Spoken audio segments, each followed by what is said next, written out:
Mhm. Hi, welcome to session 2 of our two-shot of Nahual. I'm assuming you've watched the last session where we did character creation and created our changarro. I will once again disclaim my complete lack of education in anything Hispanic. So forgive me for all of the butchering of these things. If they didn't say it in Narcos, I probably haven't heard it said by a real person.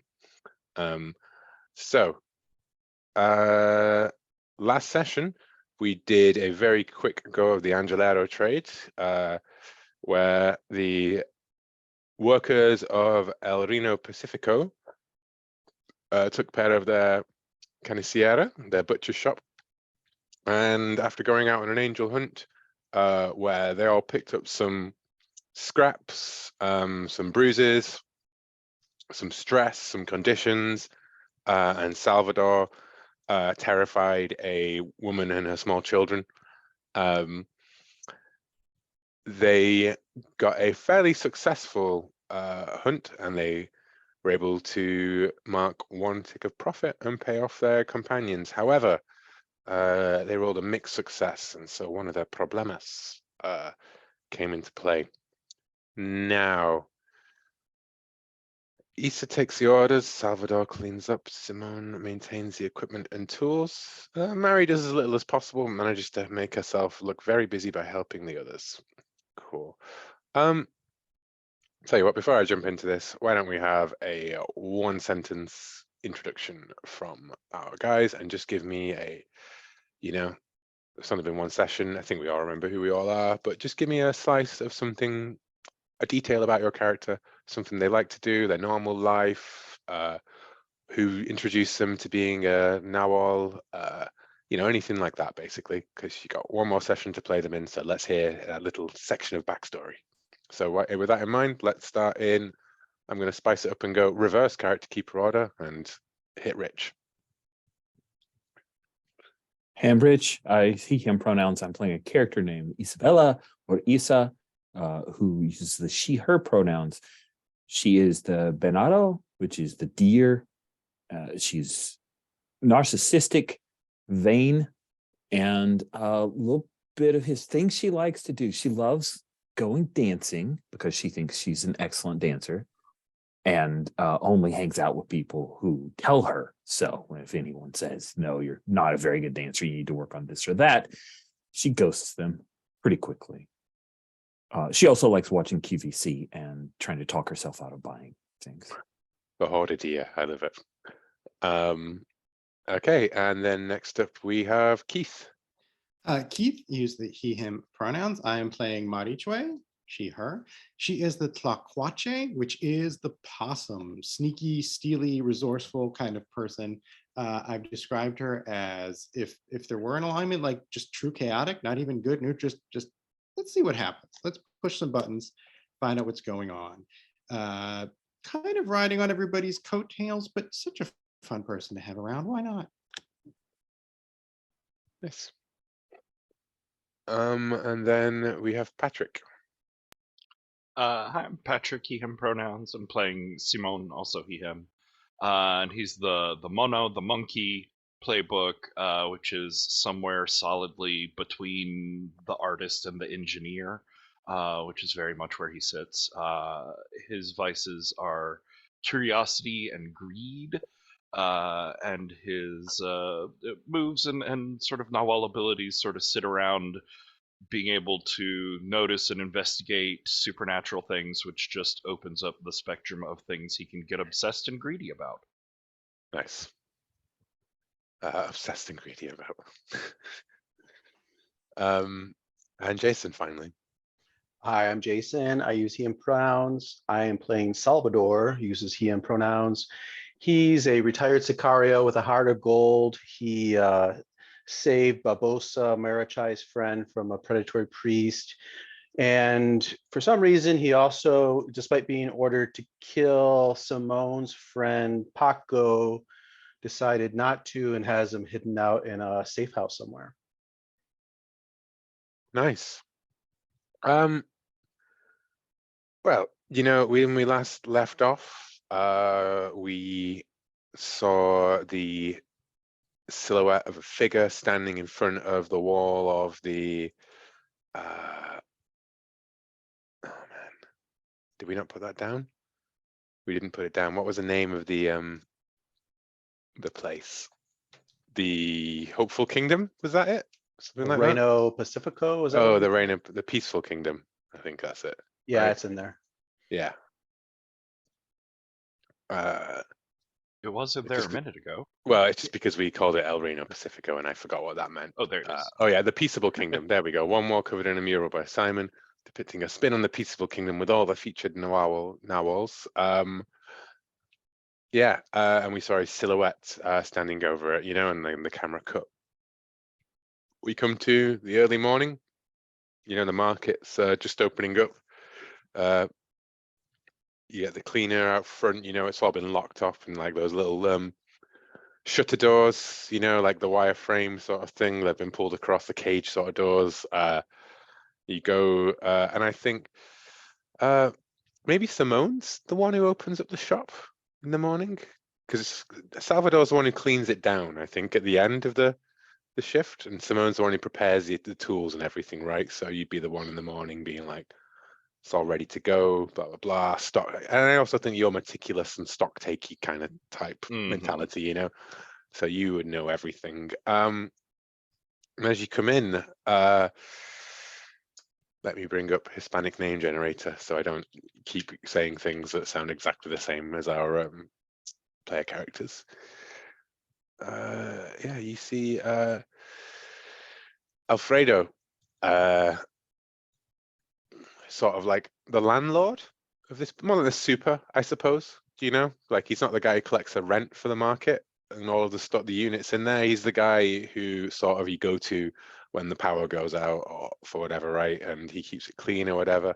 And he's brushing it, and he as you come in, you see him like say, "Oh, Simone, I don't know what happened. I'm so sorry."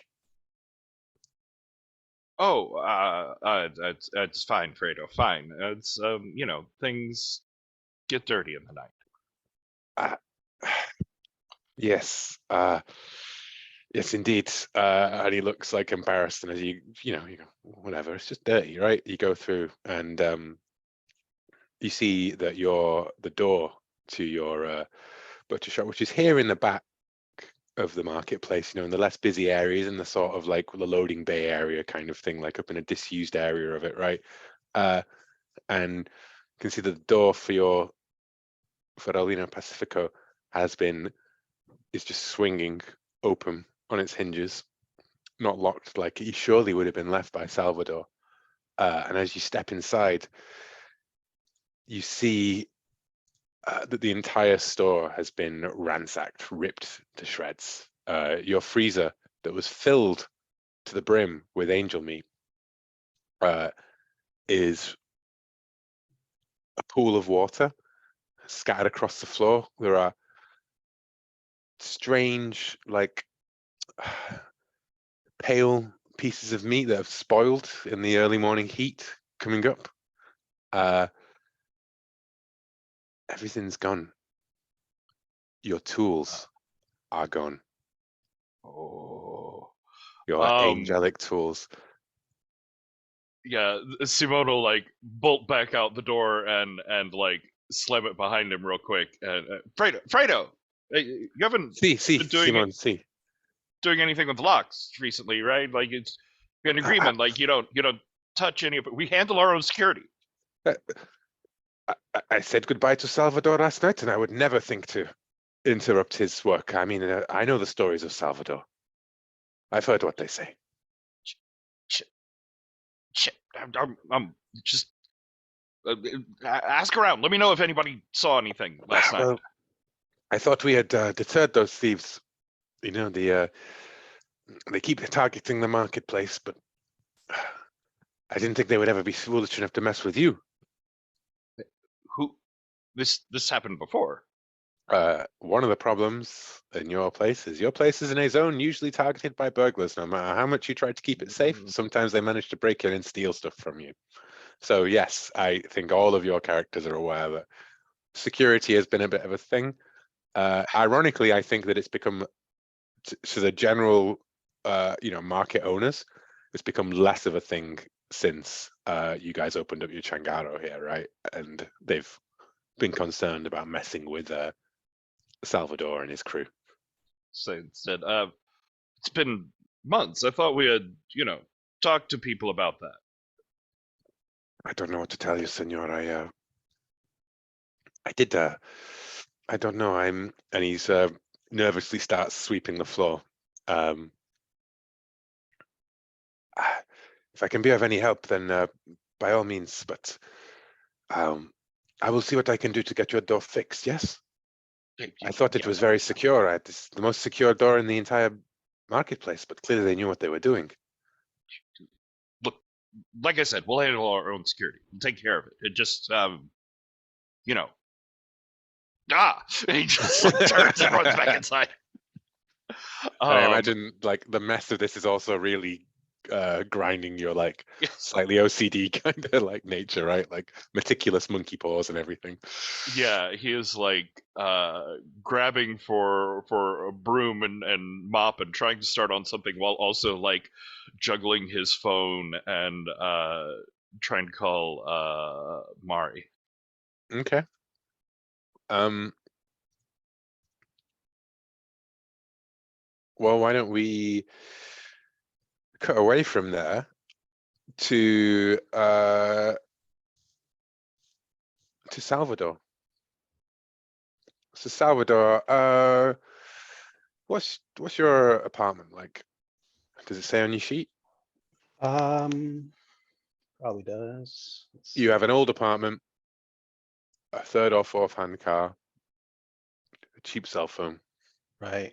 Okay, so you have an old apartment. Do you think this I is the I same was building that your wondering, mother lives in? Actually, I was wondering, maybe when I left the shop, maybe I went to get some medical aid, maybe from someone that's not a vampire. Okay. Maybe went to her to ask for some medical assistance. So maybe roll this. I want to roll this quid pro quo move.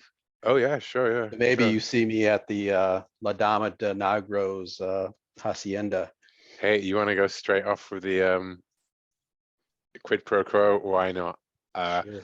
You know, that we go back to that last shot, of the previous night as you were locking up and you wiped down the last surface and you whistled as you went out the door, right? And we see you step out into the street and then wince, right? And you look down the road and you can see where do we think La Dama Negro lives? What's her her place of power, one might call it. Don't know why one might call it a place of power rather than a house. I don't know. I think it's like an old, like a 19th century mansion, like maybe the governor or the Spanish governor or whatever, maybe going even farther back to the 17th century or something. So kind of run down, but obviously very back in the day was quite a place. Lots of white stone. I like it. Okay. Yeah, you go to that. And you know what? This can be when you bring over her blood as well, right? Because part of the move of last session was that you've essentially delivered your stuff to the clients. They are no longer. And so, yeah, you see that, just visible. I think there's on one side of the barrier, right? There's the house on the hill, right? That's like removed from it all, where Don Fidencio like looks down on you all. His secure like compound almost up there. A winding path that goes up through some of the shanties and up there, and then like built into this more towards the heart of the city, right? As like the city itself slopes up, you can see the governor's mansion sort of sticking out above some of the rooftops, but only from a certain angle, right? Because it's quite a dense area. Yeah. So why don't we roll that move and see how it goes with La Dama de Negro? All right. It's with Barrio, which is -1 for me. You're really good at it. It gets an XP. That's a 6. That's a 6. That's a miss. Yep.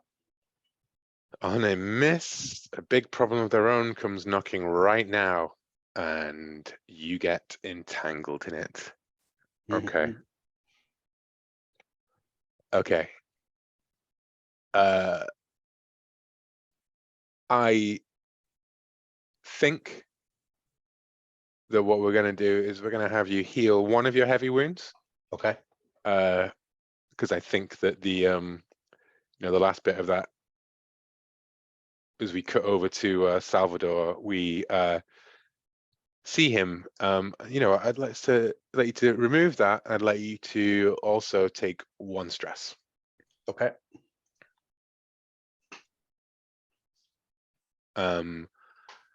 As La Dama del Negro, you step into the mansion and we just see La Dama del Negro step onto the fine like staircase, and she comes down and she just runs one hand down the side, and then the camera fades away and we cut to Salvador like lying on like a chaise lounge, right, as the sun like comes in through the shutters of La Dama del Negro's mansion. And he's healed up, but maybe he has like a little a scarf tied around his neck, like one of those things that he as he stands up, he goes like, and he looks at like where he had a big cut on one arm and it's gone now, and he wraps that thing up, and then there's a, I know you have him. I know you were in there. Get out, you and your dog, your hunting cat. I'll just pull the door open, ready to punch somebody in the face. And you see, wait, what did I call? I called the janitor Alfredo, didn't I? I think. Yes, I think so. Janitor Alfredo. So let's call this guy Hugo. You see someone that you sort of know from the barrio. He's a bit of a drunk. Hugo. He's got some kid. Doesn't seem to take much care of him. Seems to leave most of that to his estranged sort of wife, Maria. But Maria, you see Hugo's there, and there's a couple of his mates as well there behind him, right? And you see Maria like pulling on the mates back, and as they like push her away, and she's got like her makeup all running down, and Hugo steps back when he sees you and says, "I knew it. You took him to her.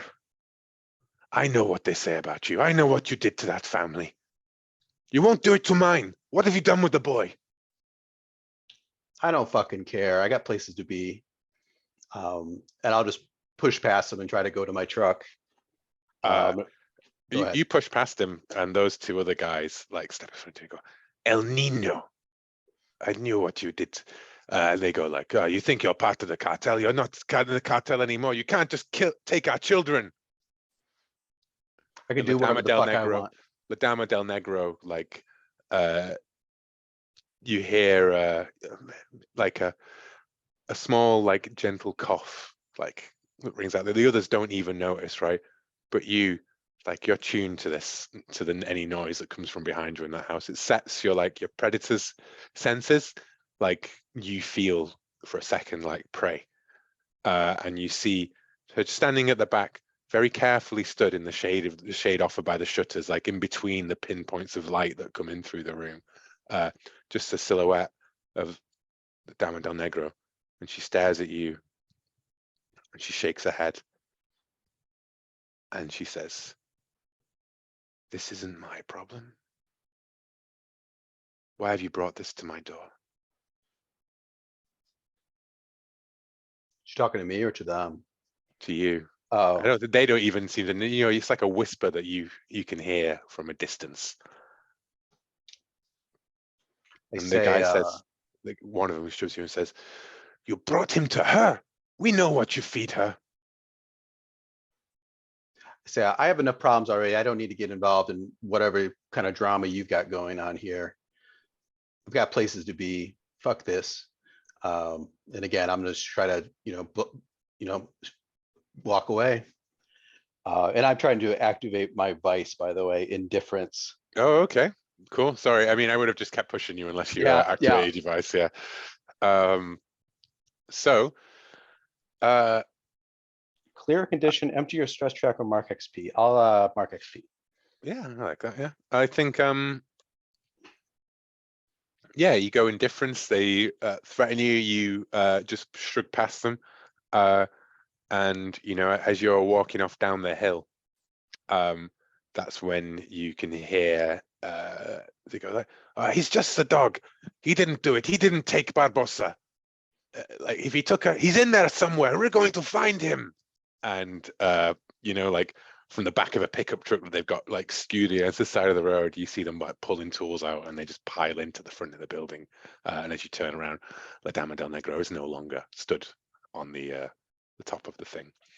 However, with that in mind, I am now going to lower La Dama de Negro from trusting client to skeptical client because you have just basically told her to fuck off and do it herself after she's helped you the previous night, right? Sure. So yeah, you work your way down like she's a big girl, she can take care of herself, kind of thing. The scorching sun off in the distance. And why don't we cut back to why don't we cut across, I think, to Maritre. You've received this phone call from Simone. Do you want to play that out, Patrick, or should we just take it as you've informed Maritre of what's happening, and we can have a scene with you both together at the butcher's? Yeah, I think the phone call is basically like him berating her, like, get up, no, get up, you have to come down now. No, I'm not going to tell you why. We can't talk about it over the phone. Come down now. Do you know how early it is? Shut up, just get up and come. I'm not gonna have time to make up my face. Do unimportant things later. But oh wow, oh ouch. Okay, but she gets up and she'll be there.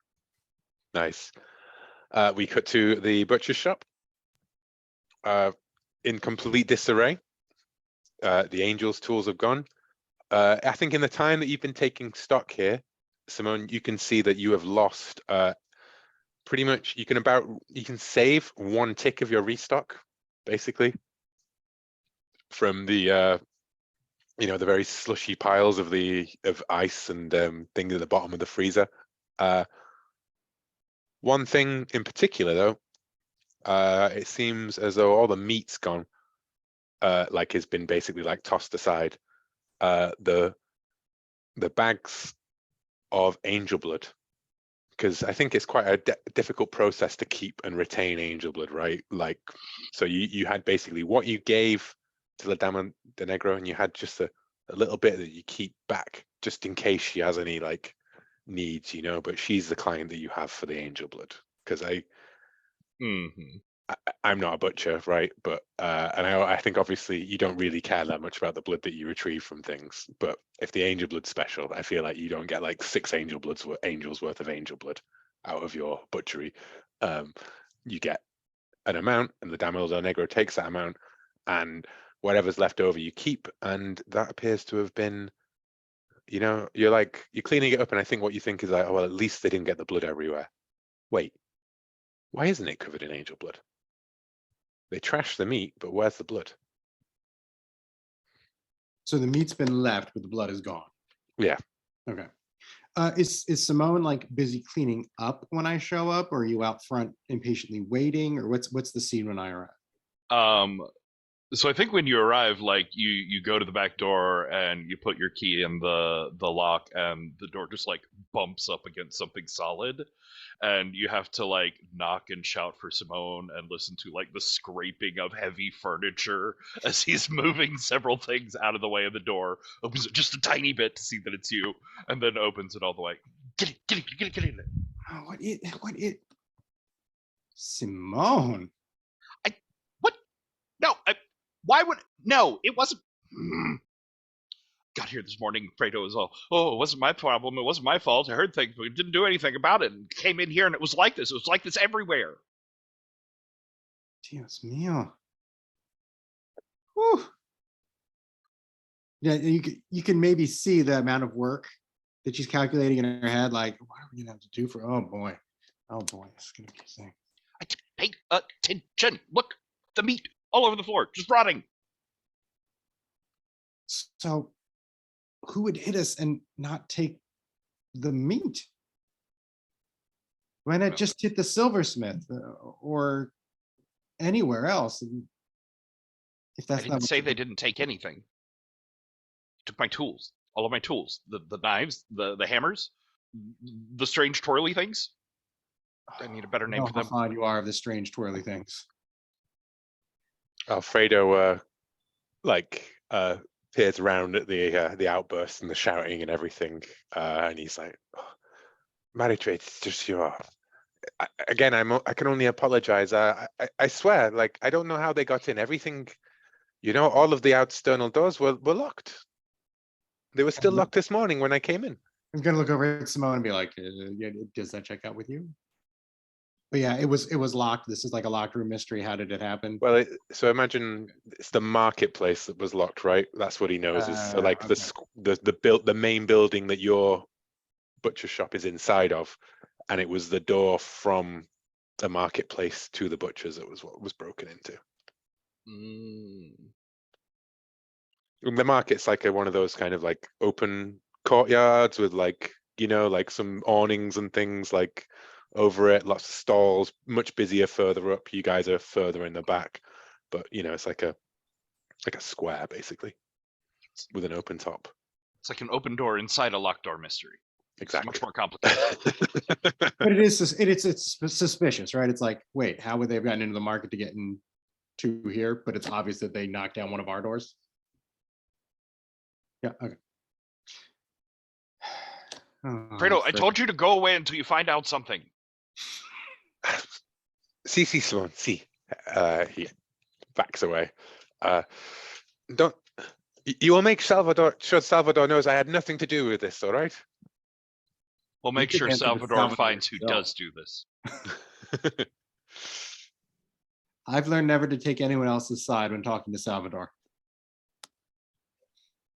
He looks very worried at that. He goes off. Rarely has Salvador slaughtered an innocent person. Not what I heard. I don't Relative. know where you I get heard away with saying strange lies like that. Is it true what they say that he tore a woman's child straight from her hands? Fredo! Sorry, Simon. You pull Mary Choi away from the door. Slam the door the shut. Slam the door shut so hard it bounces back off, right? And then like you hear the heavy thing get chucked in front of it again. Yep. So they took your tools, but not the things that can be produced by your tools. Well, yep. Yes and no. We have the delivery scheduled for Ladamo. A few days. Yes, it's on my calendar. Well, her blood isn't rotting; it's just gone. Not a drop, not a speck, not a little whiff of it left. Well, it's positive that it's not rotting. We can find it. You're smart. You'll figure out who did this. Salvador, hunt them down, make them pay. There is a reason I called you. It wasn't to delegate. Could you be more specific about the reason? Well, I thought to myself, who amongst my dear close companions and friends would know the most about breaking into places they aren't supposed to be, taking things they aren't supposed to have, and hiding them away in places they aren't supposed to be? And I don't know. I just rolled a die, and your name came up. Thank you for thinking of me. Yeah, it's really nice. I mean, we all have our specialities. I didn't break in here. I don't know if that's part of the implication. I have a key, so that's how I would get in here, is with the key. Well, I mean, no, not you. figured you were sleeping or just not moving. Just like lying motionless all night. Although Oh, Salvador I'd like was the last one here last night. I'd like to ask, are there any moves that you guys would like to try and do here to work out more about the situation?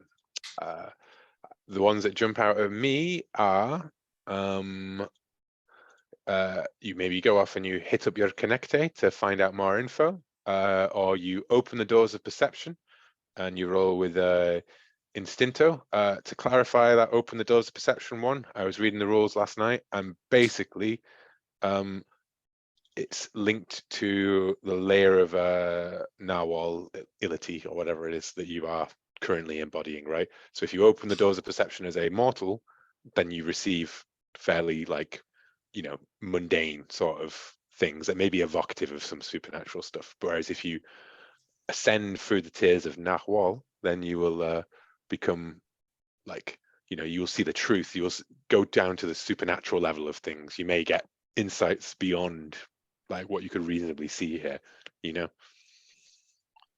I think I was moving towards the connect day of like, I know how I would do it, but let's see, let's find out. And just like kind of on a meta level, I imagine that might end up leading me to try to find Barbosa, which could tie to some of the other stuff there. Yeah. Well, I think that's a perfect thing. I only asked because I think hitting up your connect takes you away from the marketplace scene, right? And I have a feeling that Simone has been tearing this place apart, and I wanted to offer a move that could take place in the marketplace before we moved away from the marketplace, if that makes sense. Mary Trey probably grabs a cup of coffee, Alfredo's cup of coffee from where he hurriedly left it behind on the windowsill outside the marketplace. Why does he put so much cream in this? And pulls out the mobile phone, and he's like, don't worry, I'll take care of this, not like I always do. But Simone, before we end this scene in the marketplace, would you like to try one of those moves? Open the doors or use your psychometry thing? I was thinking about the psychometry actually. I was hoping you would say that, because I'd always go with a playbook specific move over a general move if possible. And it's a totem move, so I have to be transformed to do that, right? Yes, you will have to be transformed to do that. Yeah. Okay, so let's see. Which is, do you just mark a stress unless you take one of your hearts? Even though I have a heart, I think this is a stress-seeming situation. That feels more correct right now. He's trying to keep his mind clear, and he's really stressed anyways, so I think it fits. So as Maritre walks off, right, that door slams shut again, and then the mask comes out of the. Yeah, because in addition to investigating, I also have to be here when the others get here to, make sure that no one unnecessary dies. Well then, I think with that, we will say that what you find, actually, as you're sweeping up, is a feather. From quite a large bird. That is something interesting. And that perhaps could be closely examining in something interesting, couldn't it? Roll with, so if you mark the stress to turn into your Nahual, and you can then roll plus Instinto. All right. That is a 9. A 9. On a 9, you can ask 1.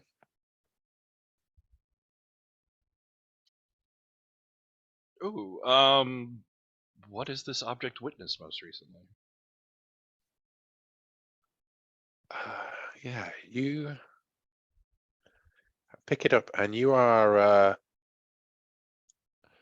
just studying it through the light, you wave it in the air, you drop it, and you see how long it takes to float to the floor. And this could be a feather from an angel made flesh, right? Like one of the angels that has manifested itself here in the physical world and it has left behind. Is it first you thought the angel's the one who's taking you down? Is there have you somehow crossed like the more powerful ones that are aligned with the church that have a more of a human perspective on the world? And you realize that no, this is a eagle feather, but huge. And as you pick it up again, you are, the light catches and you look up at through the window and you see like the little great, like barred window that you peeks out onto the courtyard from the shop. You see the sunlight coming in and you suddenly work out how somebody was able to get through the marketplace without breaking any of the exterior doors. As there is a rush, a sensation, it's psychometry, right? So you do feel you get some sort of supernatural basis here. You feel the rush of air beneath your own like shoulders, the landing outside the door. You feel that whoever this was, it was another Nahual. And I think, why not? I'm in form. I think before he even realizes quite what he's doing, I'm gonna mark a stress, climb with uncanny skill, and he is like instantly just like up the wall, out, like head poked out that window, looking around for more feathers or someone standing just outside of it looking very guilty, Yeah.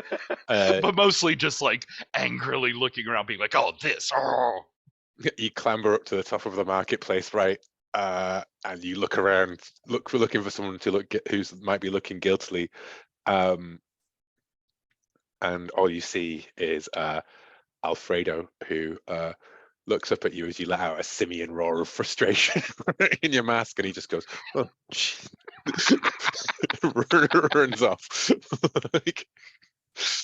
But yeah, so Nice. I think you've established enough to know what took your stuff, right? It wasn't the angels, and it wasn't the run-of-the-mill crooks that you know about here. It was, in fact, rival narwhals. And yeah, I think he like accepting that the guilty party is not just going to show up with a guilty sign on them, makes his way back down in and has his mask like half up over his head and is just chain smoking, waiting for the others to show up. Nice.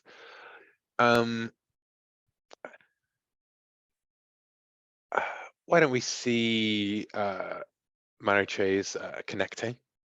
Who do you think? So what's that move actually say? It says when you hit up your Connecte for information, so your connections for info, tell the Murakami who you are going to enroll with Barrio. So who are you going to? Let's see. Well, I imagine I would be looking for Barbosa, but I'm not gonna find him. Right? He's indisposed, it seems like, based on the other scenes. Oh, but if you're looking for Barbosa, I think that still applies. Okay. Like you looking for them Still is rolling. yeah. Okay. And that's Barrio. Mhm. Okay, let's see what we get. 8. An 8. You go looking for Barbosa. He's not where he normally is. He's not on the normal corners. He's not hanging around the normal places, and so you are forced to look for him in the last place you'd ever think that you'd find him, at home, in his mother's fairly run-down apartment, Maria. And the thing is that that Hugo is a drunk. Maria is sort of like the responsible one, but only by comparison. She works, whereas Hugo tends to drink and waste all of his money with his friends. She does the bare minimum, but she's not very involved. She has her own problems as well. We established that Barbosa is this halfway homeless kid, basically, right? Like really in and out, has a very troubled home life. And yeah, there is the door is opened by this tier by Maria, who normally has no time for you, and she looks at you and she looks desperate, and she says, "Do you know where he is?" That's what I came to ask you. He's gone. My husband and his friends, they went up to the mansion. He said that that dog Salvador took him for her, for the black lady. Salvador, Yes. you Have know you not that heard? Salvador looks out for your son. A man who would. I heard he killed a woman just to take their children. That may be the case, but he has not done anything to your son. A guard dog protects as well as it bites. So they're available and can get you what you need at a fair price, right? I think the fair price here is stress over Barbosa, basically. That he is missing, that he is in danger, that she's only going to speak to you if you, to some extent, make it apparent that you do care about Barbosa, like beneath this sort of like everything will be fine kind of thing, there is actually a genuine concern of like, Yeah, I'll make sure it's fine. Yeah. So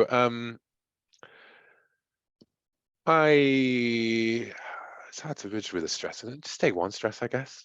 Yeah. Let's see how it goes. I may bump that up to 2 rather than just 1.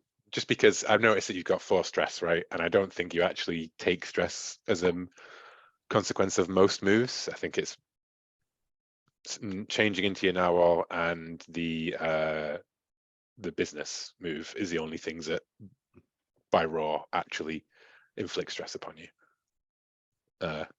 So for it to get up to 4, maybe I have to be a bit meaner with it. But anyway, enough of that. So yeah, she looks and she says, the men, they went up and, well, they went into the house and they came out like this. And she points over and like just staring at his own reflection in a mirror, like slightly slack-jawed, is her husband Hugo, for once not drunk, but seemingly completely out of it. How different is that? Than he's Yeah. a slack-jawed? He's normally a mean drunk as opposed to a laconic drunk. And right now he's just like, yeah. And she goes, Hugo, go and get us some tea. And Hugo just goes, yes, miss. And It seems like an improvement. Yes, La Dharma. And he walks off and she says, she's wringing her hands and she's like, but he went in there to find Barbosa and he's gone. What's Barbosa's real name, do we think? Miguel is what Miguel. He went in there to find Miguel. She's not calling him that. Yeah. I will find him. They said you're sure it's not Salvador? They said he was talking to his friends. They saw him and they said last time they saw him, they said he was talking to someone wearing a mask. It's not Salvador. There have been things happening in the barrio recently. That's why I'm looking for your son. I'm trying to figure out as much as I can before I dive in. Have you seen anything that's been happening? Oh, Dios mío. She starts to pray. No, I mean, I think that what you need is that she can confirm to you is that there are other people with, build on this Nahual, so they are also, whoever it is that took your, you'll join the dots later, right, when Simone informs you, right? But you're aware that there is somebody else with a mask who is lured off Barbosa. Can she give me any information about the mask, or is that beyond her ken? She didn't see it. Okay. Just the word on the street. Third hand. Somebody with a mask was talking to my son, and now he's the same word on the street that says that Salvador, burst in orphaned a a poor child and rip them away from the dead mother's bosom, so that he could feed it to the dark lady who lives in the mansion. Appreciate the escalation every time the story is told. Yeah, exactly, right. That's what I wanted to convey. And I appreciate that Jason invoked some collateral damage at the last session. The So gift yeah, of telling giving. so I think I'm going to call that there, right? Just to, I want to have one quick scene with Issa. Issa, where are you when where are you in public, I think, when Louise comes to pay you a visit?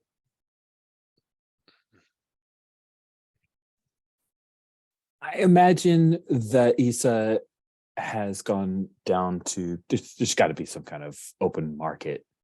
And she's going mostly to show off this new bangly,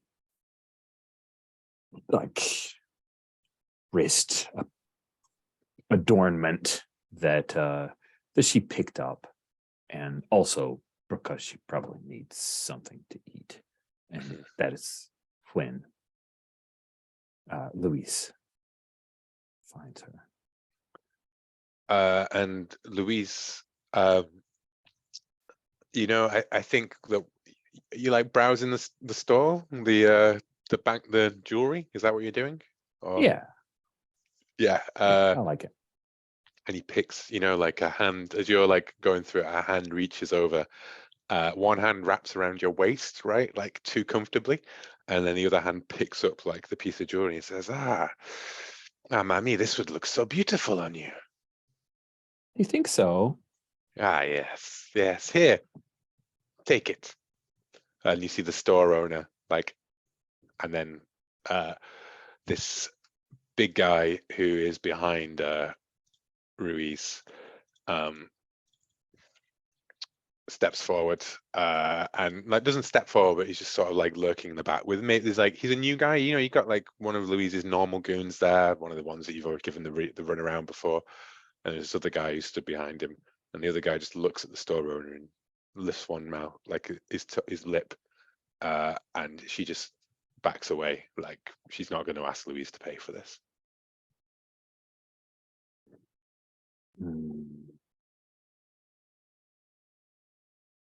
Thank you.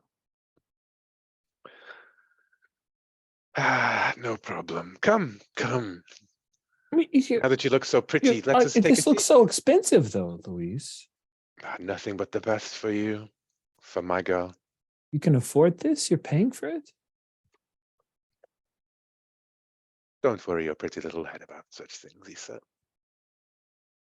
And she turns and like slides a hand along his cheek. And I am pushing for the vice of vanity. I'm going to push him to sacrifice something important. He has to pay. And it's not really about the money. It's about that she is exerting a little authority over him to make him pay somebody rather than using I his don't power. think you care about Louise, is the problem. That is true. Because you've Damn established that you are just It's stringing true. him I along. don't. Yeah. Okay, so then she's gonna play at this for a moment, and Now, like, if you're a nice person who cares about this shopkeeper, Ada Navarro, who has her husband has cancer and he's laid up, and she needs every penny at this moment. But if you want to activate that vice and just look at how pretty you do look in that, and her eyes, she steps back and her eyes look pleadingly towards you. Anna Navarro, who has always kept behind the special things for you. She's an older woman. I think that you've known her since you were a Nino. You remember that she once gave you it was just costume jewelry, right? But it's the first thing that made you feel fancy. Now, are you going to push on that vice?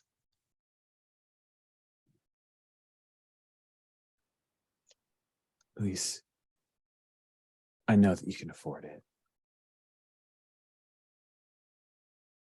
Go ahead and pay.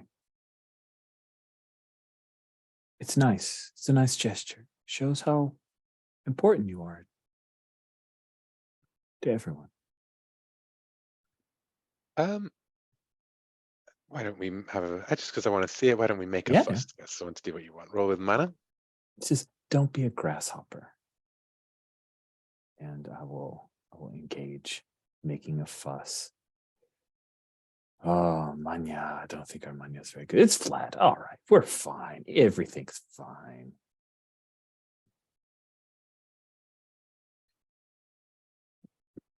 Oh, awesome. It's XP on a miss. fail, right? There is XP on a fail. That is an XP for me. I have earned an XP through failure.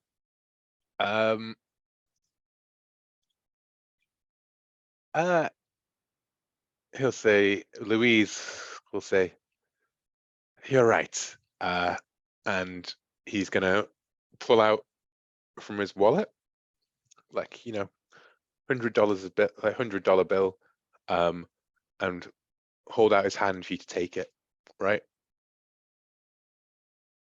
So you can pay. And as you reach over to take it, he grabs your hand like solidly, and then he nods over at his guy, and his guy basically he pulls the money out from between his shared fingers, and he just throws it at the woman, Ana Navarro, and he says, like, here, this should keep you in empanadas, like peasant, basically.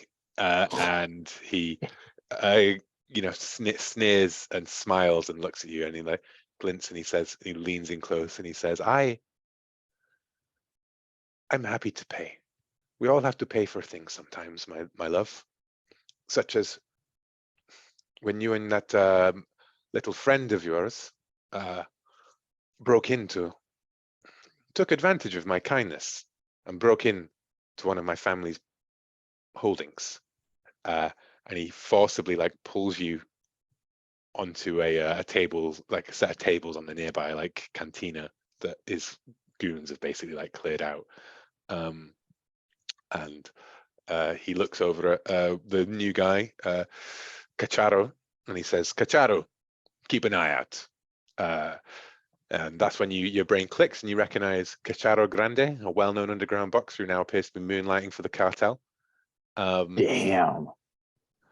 Big dog. Just for those It's who crazy. like me, who rely upon Google Translate for their Spanish. And he leans across, and I think you're going to take. I think you're going to also take a stress here, right, as a consequence Okay. of that miss, because I think you are now. When you're boxed in, when you're surrounded, right? Mhm, You mhm. want everything in you. Like you're normally like playing a chase.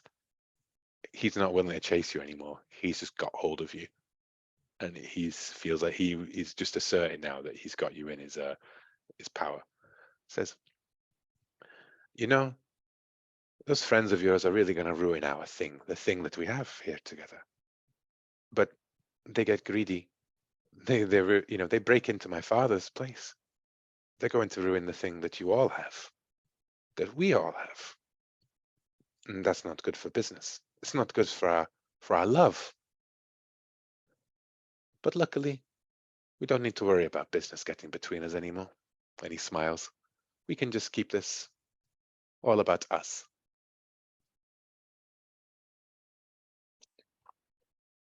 Pappy has found someone else. But don't worry. And he smiles and he reaches over and clicks his fingers. I'll take care of you.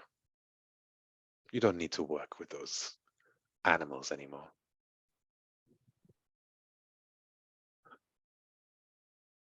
Who has your father found? She slides her arm, links it with his, and tries to guide him away so they can talk business away from people. Oh, he's not. If you want to, I tell you what, if you, I don't think he's willing to do that. It's a miss on that move, right? He has got you Yeah, that's exactly fair. where he wants. Yeah, he's going to just be like, you guide his hands, and he, he again, like as you slip around, he pulls you in close, right?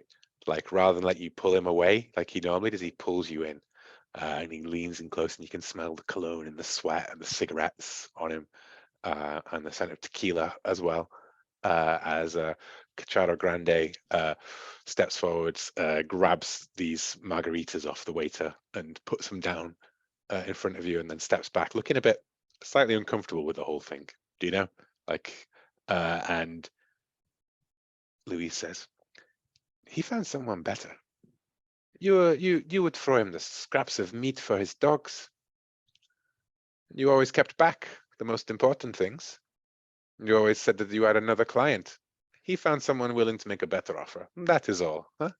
But it's for the best anyways. You don't want to hang around with Uncle Salvador. Heh. I mean, he's bad news, you know? He's dangerous. We realize, like, we were very upset when he left the business, but now, a child killer? Well, better for us all. Better for you that you don't have to stick around with him anymore." She just takes it, just smiles. Salvador's going to be very angry with you, Luis. You sure you're ready for that? Angry, I think that I have always wanted to keep our relationship, pure and separate from all of these business things. And now we have an opportunity. And if Salvador is angry, well, you can take it up with the Don. Anyway, come on. He knocks back his margarita, picks yours up, hands it to you. You can take this. We're going for a ride. And that's where we cut away, I think, for our first break, right? Because so I imagine we're coming into the evening now, dusk, right? Just because it's cooler to now have had like the sun. All of this took place as the sun was rising. Issa's thing took place in the afternoon, while you guys have been hitting the streets and picking it down, right? And then Marichue sort of came and visited Maria, like, late afternoon, evening, after whatever had gone down at La Dama del Negro's mansion, where clearly they didn't burn it down, right? Because I figure La Dama del Negro's a much higher tier threat than 5 drunken guys, but she's probably not happy with Salvador bringing this to her doorstep and pretty much ignoring it. But yeah, we're getting into towards dusk now, and Simone, you put up the Kingdom Call out there, right? When we take it away with you guys, I tell you what, Simone, since you were the one who would have summoned people together again, where do you think you're having this? I mean, I think it's in the midst of the destruction, because while he like cleaned up the meat and some of the nastier parts, I think he's just gotten so obsessed with looking for any more clues that the wreckage is still like everywhere. You've unscrewed like bunches of the cabinets and things, right? Like it's even more of a mess really than it was when you first came in. Like, yeah. Just brandishing the feather there. You see, it's proof. There's some other I don't know, other group, other Angeleros, is that it? No, yeah, they are the Angeleros, yeah. Issa, no, Issa is not here. I assume you invited her. Yes, I mean, Simone, you're not together right now, bud. She's in the group text. I didn't even need to. What?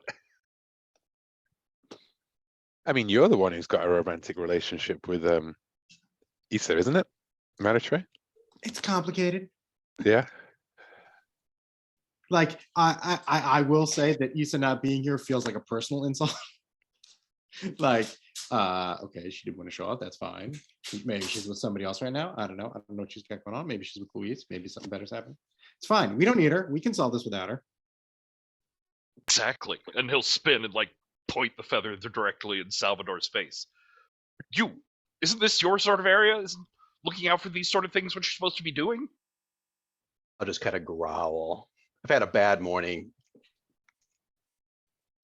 Oh, I'm I- sorry. My morning was wonderful. I'm just covered in rotting angel meat and broken glass, but that's fine. It was cool. I loved it.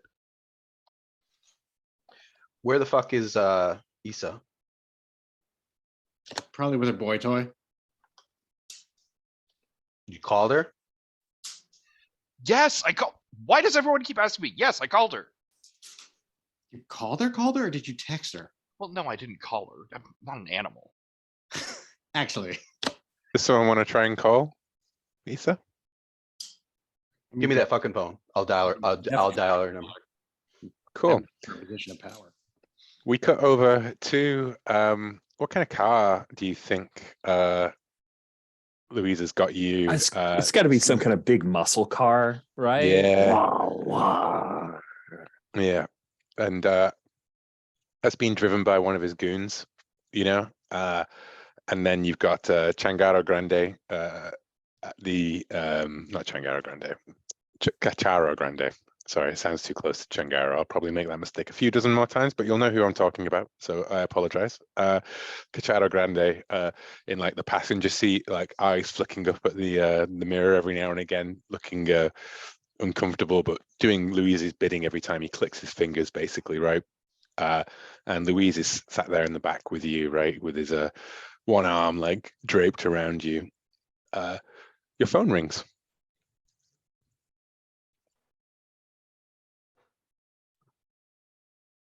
I'll just answer it. Like Louise it's no big reaches deal. over. Yeah, as you pull it out, Louise reaches over and takes it out of your hand, and looks and goes, no.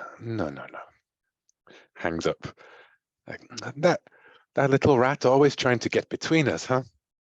Always trying to steal what isn't hers to take.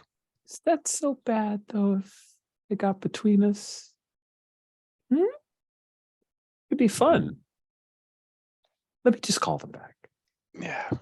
He smiles and he passes the phone to Cacharo Grande at the front. And we cut back to the shop as doot. She hung up. She dodged the call. Something's fucked up. That's not like her. It's not. That girl talks nonstop.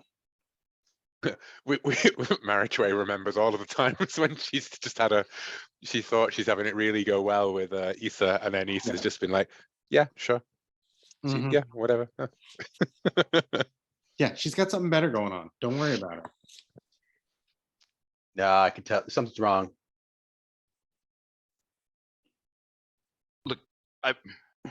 We have too many things going on. We can't chase everything. We'll get nothing. People are breaking in here, stealing our things. They stole all of my tools, all of them. Have you guys shown me the eagle feather? Yes, I pointed at you several Yeah. times. Waved it in your we- face over and over again. Simone did it. This is your Might we fault. know groups of Angeloros that have an eagle in their crew, or someone to talk to find out where this maybe a group of Hit up another Angeloros might be? connector. Yeah, I think probably. you could hit up a connector. You'd have to introduce, I think, a character who would be on that sort of level. You know what I mean? Obviously, when Mariche went out, she went to a contact who we'd already established wasn't there, but I was able to give her more about that contact and how it plays in. But you know, like the angel trade is very like, this is a world where there isn't really a masquerade, but it does sort of like occupy a sort of ambiguous space in people's, you know, no one has like a coherent view of the world, like, because they believe lies, myths, they rarely have any direct view of it. You are the people who have a direct view of it. Other people, like the Don, for example, may. Yeah, that's what I was thinking. I was thinking, you know, we've got lots of problems. We got to figure this shit out quick. Let's go talk to the Don. And he's my cousin. Is that what you established? Or my brother? No, or I I'm his think uncle. Or no, you're just called Uncle Salvador. called Because uncle, we okay. did suggest it, Hmm. and then we were like, maybe not. Maybe you're just like a really, you know, Sure. but like 'Cause I'm you old, were, yeah. yeah, you were so good that you were like family, right? Right. Like, you know, like the same way that everybody in a mafia thing is like family if they're made, basically, right? Your Uncle Salvador, because Louise grew up seeing you around and the Don telling you who to go and kill, basically, until Right. you weren't anymore, which I imagine has been last year or so, last couple of years, maybe. Not Mhm. long, really. Mhm. So yeah, let's go take a ride. Let's go see the Don. Let's get down to brass tacks here. Sure, he's gonna want to see you. Probably not. Salvador, I don't want to be the one. Nobody seems to want to see me lately. Yeah, your reputation around the barrio is kind of mierda, man. It's not good. How about if I stick outside, cover you, so to speak, and you two try to talk to him? Yeah, I don't want to talk to him either. Look, whatever it takes to find out who's breaking in, who's taking our stuff, who thinks they can take over our trade. Do we have any meat left that we can bring to him as a delivery? Not unless we want to poison those hell beasts, which, I mean, fair. You pick up like the Ziploc bag, right, of what you've been able to scrap together from various different like cuts. Like it's all the offcuts, basically. Like that's your one restock left. It's just like a Nice. sorry kind of, you know. You know, we might be better served to bring him the rancid meat and give him a sob story about what happened. Like, look, we were going to deliver this to you, but, you know, Somebody next boosted 2 us. minutes hit the air Yeah. conditioning. Well, it's worth a try. Okay, well that seems like the next bit, right, for you guys is to go and approach the Don. I would just Mhm. like to, as you're leaving the changarro, there is a older woman dressed in her shawl, clutching her rosaries, beads, close as she steps there, and you recognize Lupe, Salvador's mum, basically, like standing waiting outside for Salvador, and as Salvador comes out, she Right. just like goes straight up to him, jabs him in the chest, and says, "What people are saying about you? Do you know how badly that reflects on me?" Mom, it's a misunderstanding. Whatever they're saying, I didn't do it. First the priest, now the boy. Ma, Now those you children. shouldn't be out. It's the heat of the day. You need to come on inside. We'll get you some coffee. She slaps away your hand, and she brandishes her rosary beads and with a crucifix dangling from like one of the end. I think that's how rosary beads work, right? I'm not Christian in any way, shape, or form. I think they've got a cross on the end of them. Mhm. And yeah, she waves it in your face and she says, "I will pray for you, Salvador. I will pray for you to finally come to the light and to stop doing this to your poor mother. No one will believe you after the things that you have done. No one believes me. If your father could see this." Ma, Trust me. I'll make it right. Don't worry about it. Look, I don't have any time right now. We got to go, but I'll come see you tonight. I'll explain everything. You know, she does the whole overblown mother, like you're killing your mother with this, and she storms off. You know, if that boy does not come back to his family, then I will know it is true what they say about you, and you belong exactly where your father always said you did. She strides off, you know, just to try and tie Salvador to a bit more of a impetuousness and apathy, or you know, Sure. like they fuck with Sure. my business, right? Like, You know the boy they're talking about, Salvador. They're saying you took Barbosa to the Dama. I've been driving around all morning looking for him. I can't find him. They thought those losers thought the La Dama took him. I don't think that's true. She wouldn't, right? What would she do with him? Better not. Yeah, let's just get going. We take care of all of her needs. There's no reason. for her She to has a go lot. shoot She has a lot range. of needs. I mean, how obvious is your neck right now? This is what I'm wondering. I probably take it off. You probably see the little marks. Yeah, for sure. It's probably not the Imagine first. more. It's probably not the she's first fed time. well. Kind of reach out and touch your neck. Looks like she's fed well recently. What the Ooh, fuck? You know Let's- what? You know what occurs to me actually would have been a way better thing than the neck, right? An Like arm, sure. an arm, because it would look like track marks to people, right? Mm. Hmm. Yeah, it's probably that kind of relationship. And yeah. it would keep the ambiguity up a bit longer, right? Like she's not directly a vampire. Like Mhm. Salvador goes up there and gets smacked up. Who knows what actually happens when the camera cuts away, kind of thing. I like reframing it as that I've grabbed your hand and kind of rolled up your sleeve a bit and looked accusingly, but not knowingly. Mm. Sure. I'll push you away and I'll say, forget that. It's none of your goddamn business. Let's get going. We got to get Issa. We got to figure out who took our shit. We need to figure out who took our shit. Issa can take care of herself. Speaking of Issa, we cut to Louise is drives you into like the back of a sort of warehouse industrial area somewhere on the edges of the barrio, and he says, I mean, our new friends just they made a special request and then all the business is gone and we can play. what Come on. kind of special request? What do they want? You'll see. And he opens the door, he opens the door, your door for you, steps out, and if you don't move, then one of the goons is just going to drag you out of the car. I will move. Maybe it's just. Tell them to keep their hands off. Are you my? Am I your girl or what? Well, you're my girl. Don't worry. They play rough, but their bark is worse than their bite, eh, Cacharo? Cacharo is like...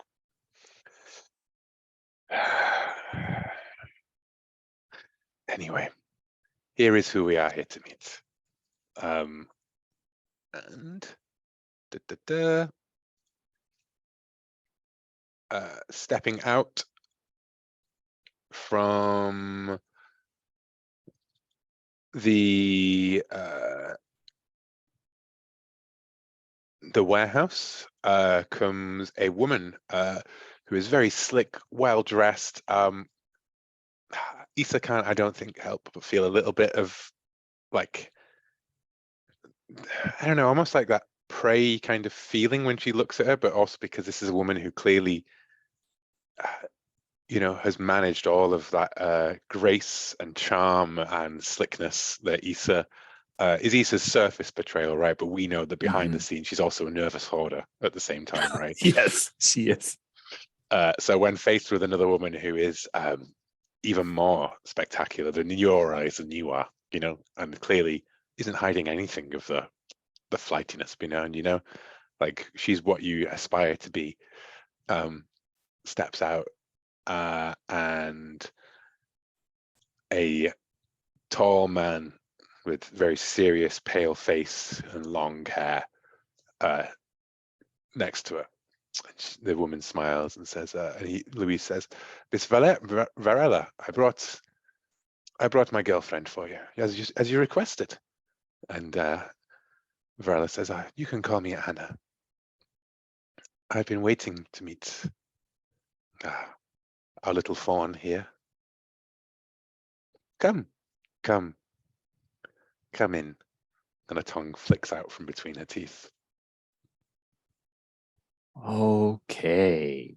And you notice that Cacharo Grande is stood behind you. Louise is a dipshit, right? Like, he's sort of tugging on your arm, but he's, outside of this control here. There's no, but these two figures, this, she says to the other guy, Joaquin, keep your eyes open. And the tall man with the thing just stares, and his gaze doesn't blink at all, like he's just staring right through you. Says, I think we have something of interest for us. Come.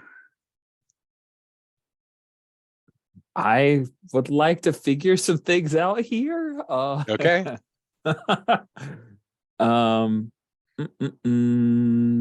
I think what I'll do is just open the doors of perception. She knows that I am venado by calling me a fawn. I picked that up.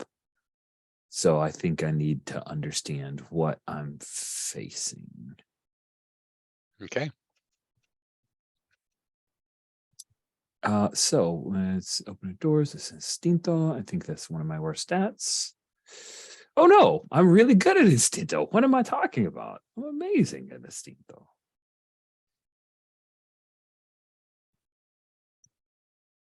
That is a 10. Nice. On a 10 plus, you get to ask a follow-up question. Now it felt to me like you're angling to confirm perhaps like the things that I think you know as a player, but maybe you don't know Yes, for sure as a exactly. character, right? Yep. Yeah, you know, like as you look, right, the sun, no, as they swing open this like door behind them, right, like there's a big like spotlight coming in from the industrial area behind them, and for a second it blinds you, you know, like as it shines, you go from the sort of the shade of where you're standing in the courtyard to this stark white light, and as you raise one hand, you lower it away, as you blink away, you know, you can see the after images of great wings spreading out from Joaquin's back. Nice. And you can see, you know, like these, her eyes, like as you refocus on her face, her eyes go from these slits, and her nose is this like, you know, other slits, and her tongue darts out between her teeth, forked, and then comes back in again. You know, you're blaring it away, but you confirm that these are other narwhals, and you know, Cacharo Grande behind you. You know, I think with Cacharo, because like you look around, you smell like the musk of a dog, like on the wind. And he's right behind you, you know, and he's keeping in step with you, like keeping in step with Louise, like a dog at your heels. And you look over at him, and he, because he sort of tucks his head down, and he looks like, you know, like a dog that's been cowed, basically, for a second, and then it goes. But I tell you what, before it goes, would you like to ask me a follow-up question that you get on a 10 plus? I would. Do they intend to harm me, or are they looking to embrace me?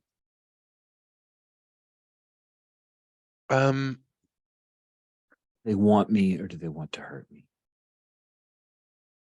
Past them, you see I think they want something from you, right? You very much feel as though, like the pack dynamics, you know, like you're going to be, they want something from you, and you'll either bend to their will, or you'll be broken. Okay. They're not, you know, you get the sense that as much as you know, you may talk things out in human terms, ultimately, it's going to come down to the leader of the pack. Okay. Feels like the Sapiente is the leader of the pack so far. Mm-hmm. Okay. I'll follow. Okay. They sit you down, and Ana Valeria, El Veneno, also a great Spider-Man bad guy, you know, sits down and she stares deeply into your eyes, and she says, "Would you like to run with us?"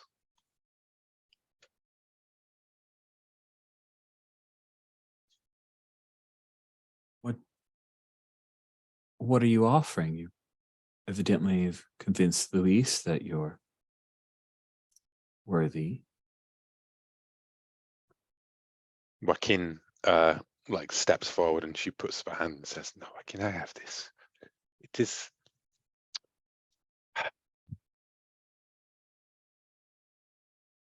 Do not get tired of the hunt, of being the prey, of luring yourselves for the winged ones. for their dumb animals, the beasts that the rest of the sheep of the herd can't even see. They don't even know they're being preyed on. And you go out there and you thin out the herd that preys upon the human herd, and you make your little pennies. But you are just, you hunt them like savages. We are civilized. We do not hunt for our food. We farm them. Would you like to be a part of the future or part of the past? I want to know more. What do you mean? You farm them? All civilized people have domesticated their prey. The angels did it with us, with our people. It is time to do the same in return. Show me. Let me see the farm. First, you must buy your way in. First, you must show us there is something that one of your friends has that Joaquin here would dearly like to own. A mask. A thing long lost to our people, to our kind. He says one of you has made such a thing. Jewels, a strange skull, perhaps one that someone as uncultured as yourself wouldn't know what they were looking at. We want that. And just to be clear, this is the crazy mask that there's a fake version and a real version. Issa's seen them both. That's useful information. Oh, I've definitely shown it off to you. Okay. And like, I don't get why Simone doesn't like this. It's almost an exact replica. And we've seen Simone's then. Yes. Yes. Just making sure. I was like, I don't know if someone would have showed you yours, but I would have blabbed all about it. We may, in fact, see it in the next scene. Yeah, I haven't got the impression that Simone is very particular about their things, but I haven't got the impression that like their workshop is like a place that nobody else is allowed into, kind of thing. Like more just very particular. There's definitely the like artistic pride and stuff that he's made. So while you can't fuck around with it, he'll definitely have shown it off. I would have tried to fuck around with it, and you probably yeah, and you can't fuck around with it. Okay. When he's looking. And Louise says, she's a tricky one, I mean, that's what I love about her, but she will lead you down the path and then run away. You cannot believe everything she tells you, huh? And the Elvenema says, well, I would never rely on such a thing. And she reaches into a sleeve and she pulls out, it looks like a kind of like just a piece of like material, like a veil almost. And she lifts it and she drops it onto her face. And as she drops it, the light catches and it glints and sparkles, and you see it's like a veil made of scales, right? And it drops across her nose and a bridge. And as she looks back and the light catches it, it's like it's bonded with her face. And she is now put on her Nahual form. And let me just look at the Sapiente book. She locks eyes with you. And you feel yourself being pulled into her gaze. What do you do, Rich?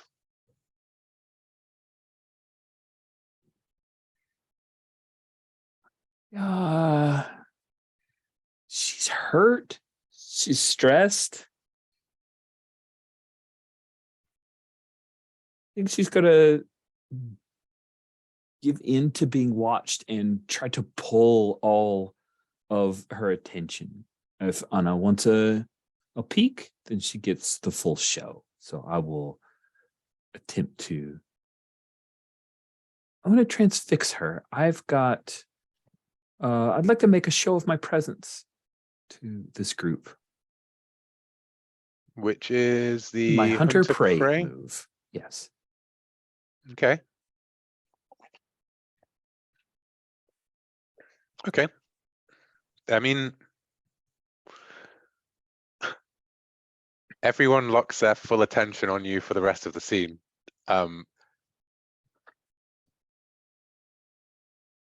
Go for it. Go for it. Go for the role. I am backseat playing and being like, how will this benefit you in any way, shape, or form? Well, I am trying to escalate the conflict by demanding they all respect me, and I my think that's- narcissism is motivating me here. And on these 10 plus, mechanically, it's pretty nice for you too. Yeah, Yeah, the 10 true. plus is a good one. Yeah, go for Didn't it. get You the roll 10 that. plus, just a hit. Just a hit. Yeah. You know, Cacharo Grande had relaxed a bit, but as this is going down, you know, and Luis is was, you know, sort of enjoying like grandstanding. Wasn't really looking at you as like a person or an agent with an agency or whatever, right?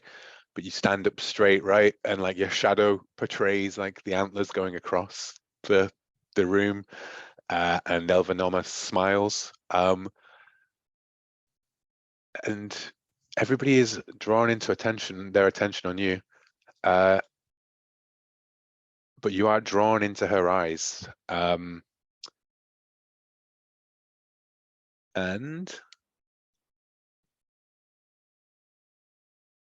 do you feel compelled to answer their questions to the best of your ability? Excellent. And she I'm says, into it. where is the mask? Where is the mask that your monkey made? My pack has it. Where is your monkey's workshop? Simone? Where is your monkey's workshop? I can't remember if we established that. Yeah, I was about to ask the question. It's in the our place, the changarro. It's The office is above, maybe, right? Like the yeah, I like that. Like the second floor. It's like directly above where we have the freezer and stuff. when you say that, Joaquin like curses and kicks over a chair because he was so close, went to the wrong place. I can take you. I can help you get it.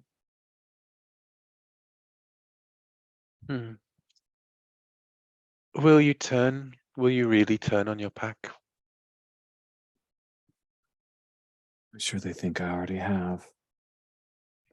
You answer the question to the best of your ability, Rich.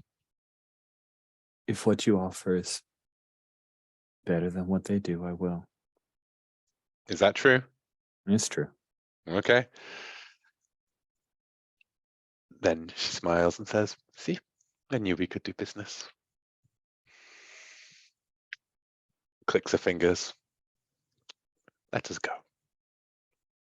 And we'll cut away from there because Rich has basically signed up with the enemy, essentially, at this point, right? Kind of, yeah, I guess. Entirely. Yeah, entirely. I mean, do you want to... I think based on that last question, I don't think there's fictional room for you to act upon your thing because you just answered truthfully that you would do, and what they're offering you is quite a lot. Is it? What are they offering her? They're clearly they've got the backing of the cartel. They've got your. You don't know that they've got your tools. I guess they're offering you a safer life, but they will show you those things afterwards. But I don't think you can in that moment break from it. You know what I mean? Like you've gone along with That's fair. because Yeah. they asked you, would you betray your pack? And you just said, yeah, sure. So nice. If this was cartel, I'm sure there'd be some juicy like XP or something I could give you to clear that stress track when you do it. Oh, yeah. Is there a way of you doing When you Well, escalate a conflict narcissism. or endanger, I was angling innocence. towards that at the start, so I guess I I got. tell you what, why don't we do that as we see this little convoy of cartel vehicles, Louise's muscle car, a couple of like black SUVs with the other Nahuals in, driving down towards the marketplace where Alfredo is arguing with Lupe, who has come back to give her son another piece of her mind, right? And so, like, there are innocents in the marketplace who will be there when you. In fact, she's demanding to be let into her son's business. Doesn't he know who she is? He's Salvador's mother. And Alfredo's like, whoa, whoa, whoa, no, Simone was very clear. Nobody else can go inside of here. He said, leave you to do your. He did also say that they'd handle their own security. Like, so yeah, we see the camera cuts away as you guys pile down towards it, and we get to the trip to the Dons. Right? How are we doing the trip to the Dons, guys? So, someone has a car, don't they? I think we all have some sort of vehicle. I have a truck. There we go. I think it's you. Yeah, we're all probably jammed into my truck. Imagine you guys aren't very large people. I am, but I'm driving. Okay, like a pickup truck? Yeah. I mean, Maritrey also has a vehicle in decent shape, so you could have like a motorbike or something. You're driving, Mary. Oh, you want me to drive your truck? No, drive your car. I don't have a car. I have a shitty Oh. moped. Yeah. Somebody. I can get myself there. You would not fit on this thing. Yeah. So why don't we just say that Salvador is driving his truck with Simone in the side, and Maritrey's either got her moped in the bed so that it's there for fictional purposes, or she's driving alongside, right? Like shooting the shit through the window. And while we're driving over there, I swear to God, Will, I came up with this like ritual in the early part of that scene. But Simone has that skull, that jewel inlaid skull, like sitting in his lap. And I want to what's my move?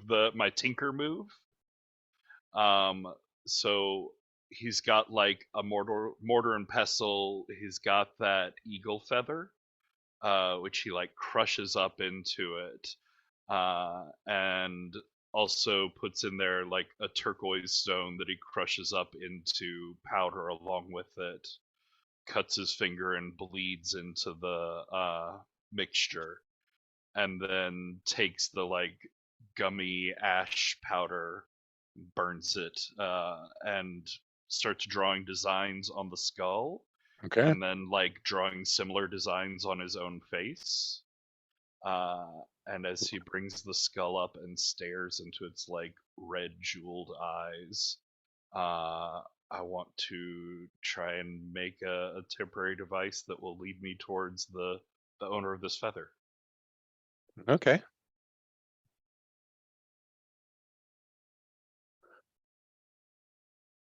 Let's see. Manya.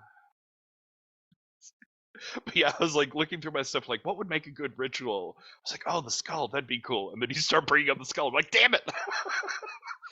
Hey man, I wrote down all of the things that had been put out there, and I'm trying my hardest to try and get them all wrapped together, right? Like, well, that's obviously a 6. Which so it's noisy as hell. Yep. It's going to immediately attract attention. The thing is fragile; it'll break after a few uses, and it's hard to handle. You must mark stress to use it. So, given that you guys were setting off originally to go speak to Don Fidencio, is this perhaps what you're doing in the car, maybe while the others go in to speak to Don Fidencio? Like, just because I don't want to cut the other guys out of their scene with the Don, I'd like to get the Don in a scene as well, you know. And I think it's going to take you some time, I think right? That's like, fair. Like I've been like, oh, I can finish this on the way over there, but it takes more like time and more intricacy than I thought it would. And I just sort of wave them off, be like, go, go, go! I'll figure this out. You snap at them like, what are you looking at? Stop distracting me! Like, yeah. Yeah. I want to throw out real quick. I realized that I would not drive over because I can make somebody else do the work for me. Mm. I'm going to activate Sloth and let Salvador ferry me around. Okay. I was gonna say that I was gonna be lurking, sort of like maybe do the sneak around move to kind of be backup, but maybe given your sloth, you kind of forced me to actually go in with you too. That is, I think, where I would accept that you've tricked somebody into doing their work for you, because Right. that means that I think the vices have to come with some sort of cost, right? As Consequence, opposed to sure. just I was thinking that because then I was like abandoned without any way to leave. yeah. Right. But I think it's more interested to have Salvador and Don Fidencio in Right. the scene, right? Like the two of you kind of thing, rather than because he has to drive you there. It means that Salvador's original plan of like probably like just grunts like, oh fine, there's your like, oh yeah, my motor's it's not working. Somehow And just then I'm wants you like, to develop a I'll plan. wait outside. I'll be, covering you. And you're like, no, you need to go in with me. And I'm like, grunt again, fine, and then we knock on the door and go from there. Well, you are greeted, of course. You're waved through the gates. One guy just nods at you and says, "Uncle," and you come in and you see Don Fidencio with, I think his one of his dogs on a chain, and this dog is like, you know, it looks like lean and hungry and thin, but it moves with like an unnatural kind of like obedience to the Don. Like he just points and it just immediately moves. It's like the most well-trained. It looks like a absolutely feral dog that is simultaneously the most disciplined dog you've ever seen, right?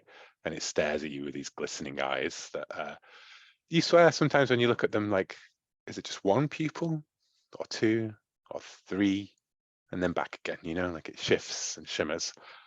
And the Don smiles with his big thing and says, Salvador, so good to see you. You come back to rejoin the familia? I can't stay away. Look, Don, we got to ask some favors of you. One of our pack is missing, and somebody boosted our shop. You know anything about any of that? Issa by name. I'm well aware of the young woman you're talking about. Only my son would find newer distractions. It's never good to mix business and pleasure, but, well, I have been freed from such considerations. Thank you for your service, Salvador, but as you walked away from mine, I can tell you now that I'm walking away from yours. I have found a new supplier for your goods.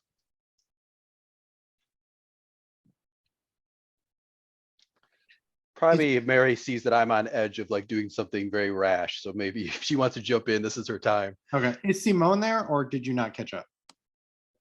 I think Simone's in the car parked up a ways a bit, like tinkering away still. No grinding feathers. Yep. A new supplier. So, with all respect, Don, will you not give us a chance to match what they're offering you? We've known each other a long time, especially Salvador and you. Yes, we have. And Salvador knows the position he put me in. I have known you for longer. That's why, and I know that you have always held out on me. The meat you provided, it has worked miracles with my animals. Strays, dying beasts turned into fighters with just a morsel. But the blood, you always said that there was somebody else who wanted the blood. The blood is trash. It's waste. I believed you. I was a fool. Someone's going to have to roll something here if they want more from him. The Don is a man of power who is in no means favored towards revealing to you any more than the bare minimum, which is, hi guys, I've got someone better, fuck off. You know, like What sort of ways would we get him to talk? figure someone out's a good one. Yeah. All right.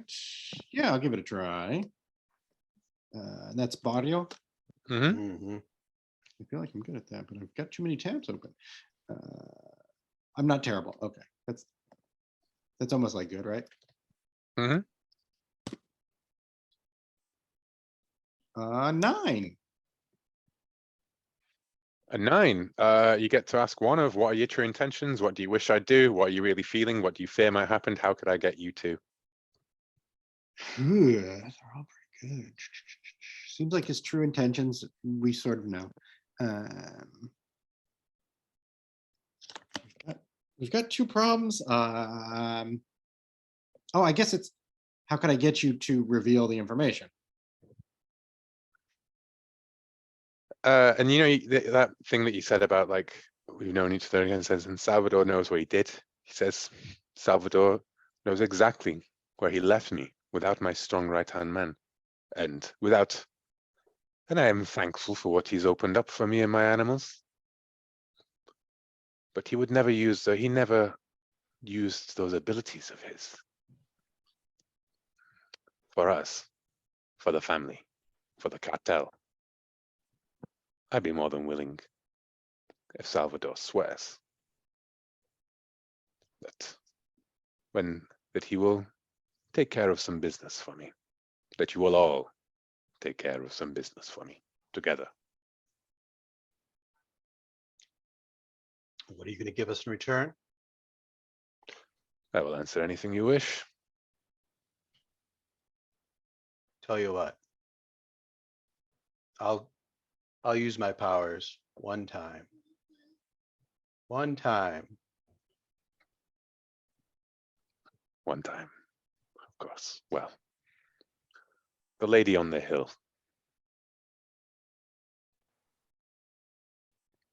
Remove her for me. All right. You do not. Then you know the price of breaking your promises to me, Salvador. Then I will tell you. It's no problem. This is just business. The others came to me. They call themselves the children of Quetzalcoatl. Hios de Quetzalcoatl, even though I can't say that. It's a Thunderbird. And they have a much better name than we do. Yeah. And he's like, yeah, right. That's why I went with them. I'm gonna join up too. Come on. Yeah. Ethan, you got in. They provided me with the next step. They've opened my eyes to what can be made with your product, with the opportunities that are out there. They and another. We turned strays into fighters with a morsel. The barrio has many strays. The blood, the meat, those tools. Together, we can build something. Where's it all at? Where are our people? Where's our stuff? They have it. I don't get involved in what my suppliers do.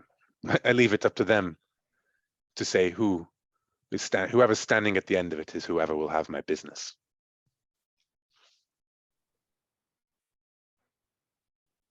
And he says, your tools are in the place where they will be put to use by my nursemaid.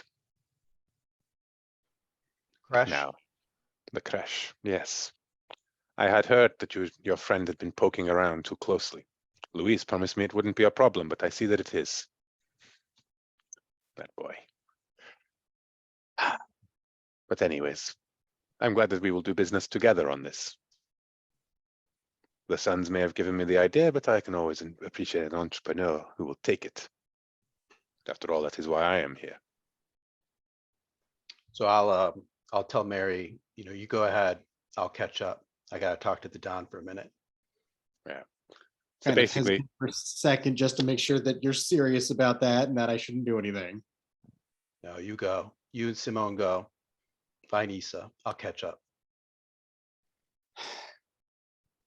Okay. When she leaves, I'll transform and I'll attack the dog and the Don. Nice. Okay. What I'd like to do then is to, Mary Trey gets back in the car, drives it out through the gates, right? Simone's like, looks up. Wait, where did Salvador go? Right? Like, would you like to maybe have looked up as you put on the mask to? Yeah, pulling on my blade and putting my mask on. Yeah. Yeah. And Simone, you'd like to find out where, use this tool to find The eagle. Yeah. As Marriage Way is like saying like, so it's these new other Nahuales who've come in and they're working for the Dawn and they've taken your tools to the crash and blah blah blah, and you're just like, yeah.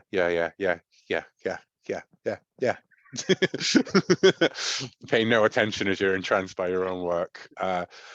And I think we cut to Issa and the marketplace as the cartel, Louise and the guys just burst straight in there, right? Like come storming up through the thing, and they push open the doors, and Alfredo's like, hey, you can't come in. And then Louise just punches him straight in the face, like knocks him down. And he just like smiles at him and just goes like, don't you know who you're talking to? And you see Cacharo Grande like helps Alfredo up, pats him on the shoulder and pushes him off to one side and shakes his head. That comes in after him, and Joaquin, the Venomer, is right by you, Issa, like standing right behind your shoulder. She's like, "Aye, your boy does play rough." And Lupe is cowering on the side as they start to. Joaquin strides in there and he comes out and he goes, "It's not there. It's not there. She lied." And he points at Issa. And it's all looking like it's about to go bad, right? Yeah. And then suddenly, you and the other Nahuals all like wince in pain as this like shriek, animalistic, like inhuman. It seems to resonate like across the entire city. Nobody else seems to hear this, right? In the car, Maritre like sweet. Swerves as it's like, and Simone, that son of a bitch is right back where you came from. He's breaking into your shit again. Fuck, they're back again. They're back in our changarro again. Issa? Yeah.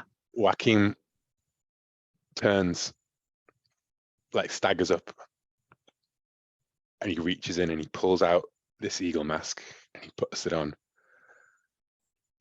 And then he leaps up into the air, and impossibly, like to everybody else, it's like he just leapt like straight up the side of a building, onto the very top of like, not onto the top of the marketplace, and then leapt across the clock tower opposite it. To you see those great wings like extend, and one of them like falls from the sky, and as it falls from the sky, it becomes like a part of the physical world rather than just a purely supernatural one, and lands at your feet. Just to confirm that this is where the eagle feather came from, obviously. I don't know where an eagle No, feather. I don't know, know yeah, this but eagle you can feather see- mess anything. You but obviously, you're the seeing a audience lot. is enlightened. Yes. Issa's probably seeing a lot of shit here, right? Like, Yeah. He's just butcher shop crashed open, no one's around. What the fuck happened here? They break into the workshop upstairs. Alfredo's on the floor, and he's gone up there. Simone and Marichue are, I presume, racing straight back to the marketplace, right? Yeah. Salvador, let's quickly see what happens with the Dom, right? Okay. Put on your mask. Yeah. Did you And he think I says- triggered hubris when you enter a dangerous situation without backup or assistance? Activate this vice. Yeah, entirely. Yeah, because Yeah, you I'll are take another surrounded by bad guys. killers. Yeah, and I think that like you get to pull on your mask like without anyone stopping you, because that dog goes apeshit the second that noise that you hear, right? And everyone's like, whoa, the dog, because it leaps up and it's like barking away, and the Don's like, down, down, down, like, hey, pulls out a gun, like fires it in the air, like, what's going on? You know, like this dog that was previously like just completely sublimated to his will is no longer. So you put on your Nahual, you take your herb, so now you're high as a kite as well, of course. Okay. Or have you marked stress? I was going to mark stress, but I'd rather take the peyote if that makes any narrative sense, that I could do all of that in one quick motion. But No, that's true. Actually, take the stress. Take the Okay, stress. I think. okay. Yeah, I don't think it makes sense that you could do it without, rum, rum, rum, rum, rum, Right. kind of thing. Yeah.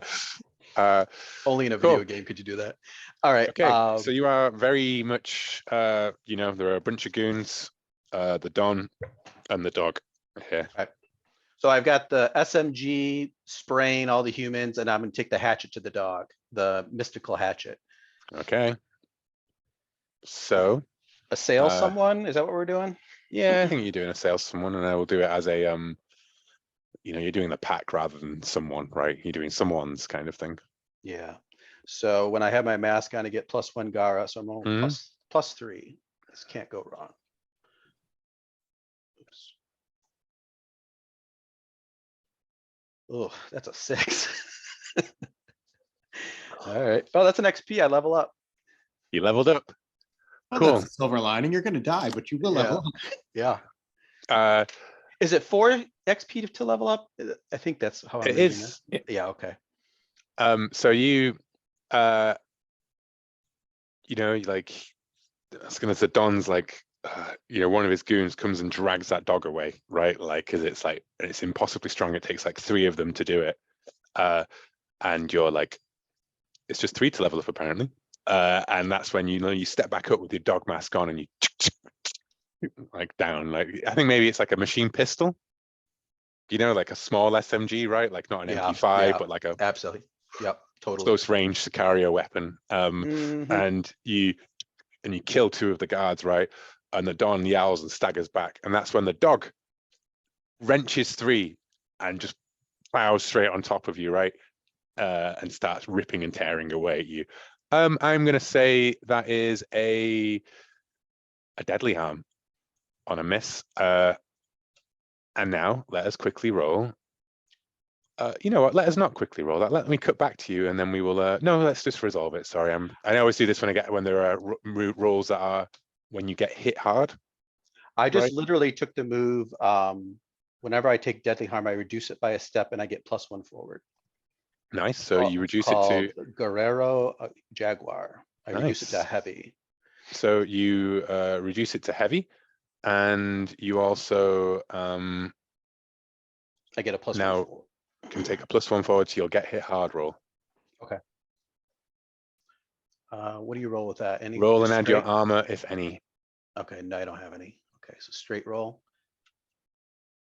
+1 is 9. Get hit hard. 9. You choose one. I choose one. On a hit, you reduce the harm you mark by a level, so I reduce it down to a low harm. I think like when big cats are fighting, you do that roll thing that they do, as he tuck and roll with the dog, and you send it flinging from you, so it says its teeth bury into your shoulder, so it's barely scratched you, right? But I think that you're going to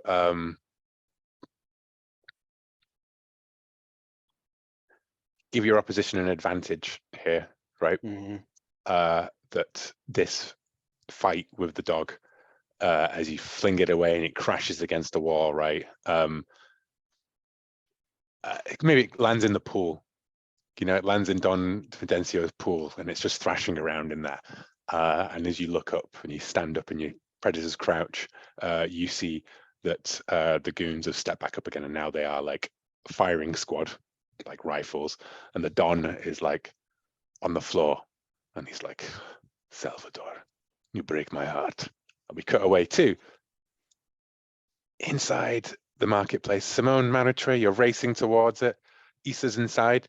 There is a glint of your race Maritray as you're driving towards in Salvador's beat up old pickup truck.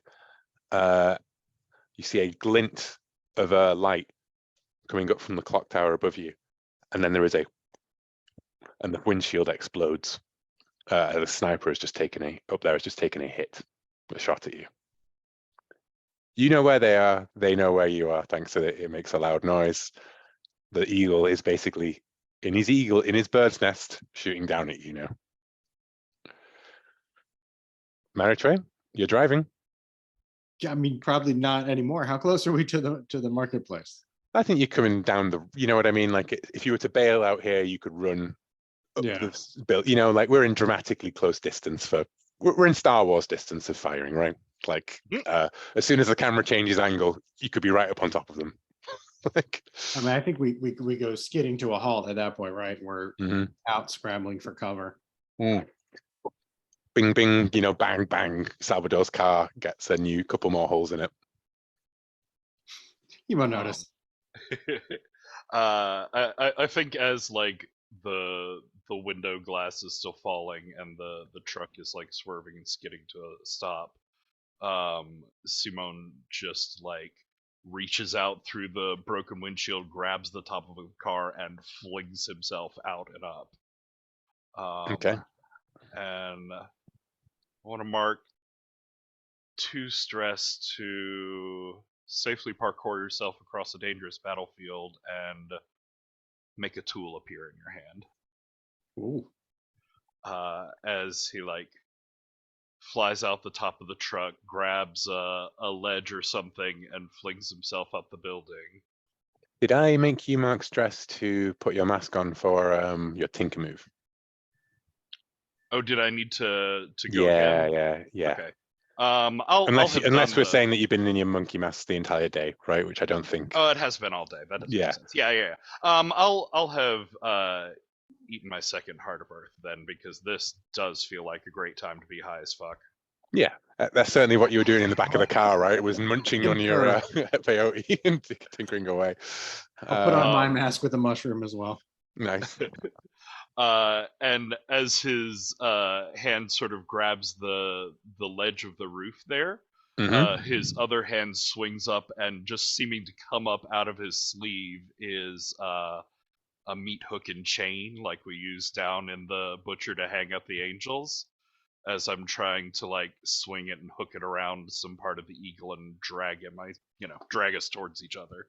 Oh yeah, you Meritway's like nom nom nom nom nom, and as she looks up, right, pulling on her possum mask, bag of thingy, like drags her bag out from the passenger seat of the car as the shot rings out, looks up just in time to see you just like lope up the side of a wall, swing up onto the top, scampering up the side of the building, and then that hook as the eagle looks down, right, like from the building. So before we get to your assail someone, a full stress track, and so that's a full stress another track. condition.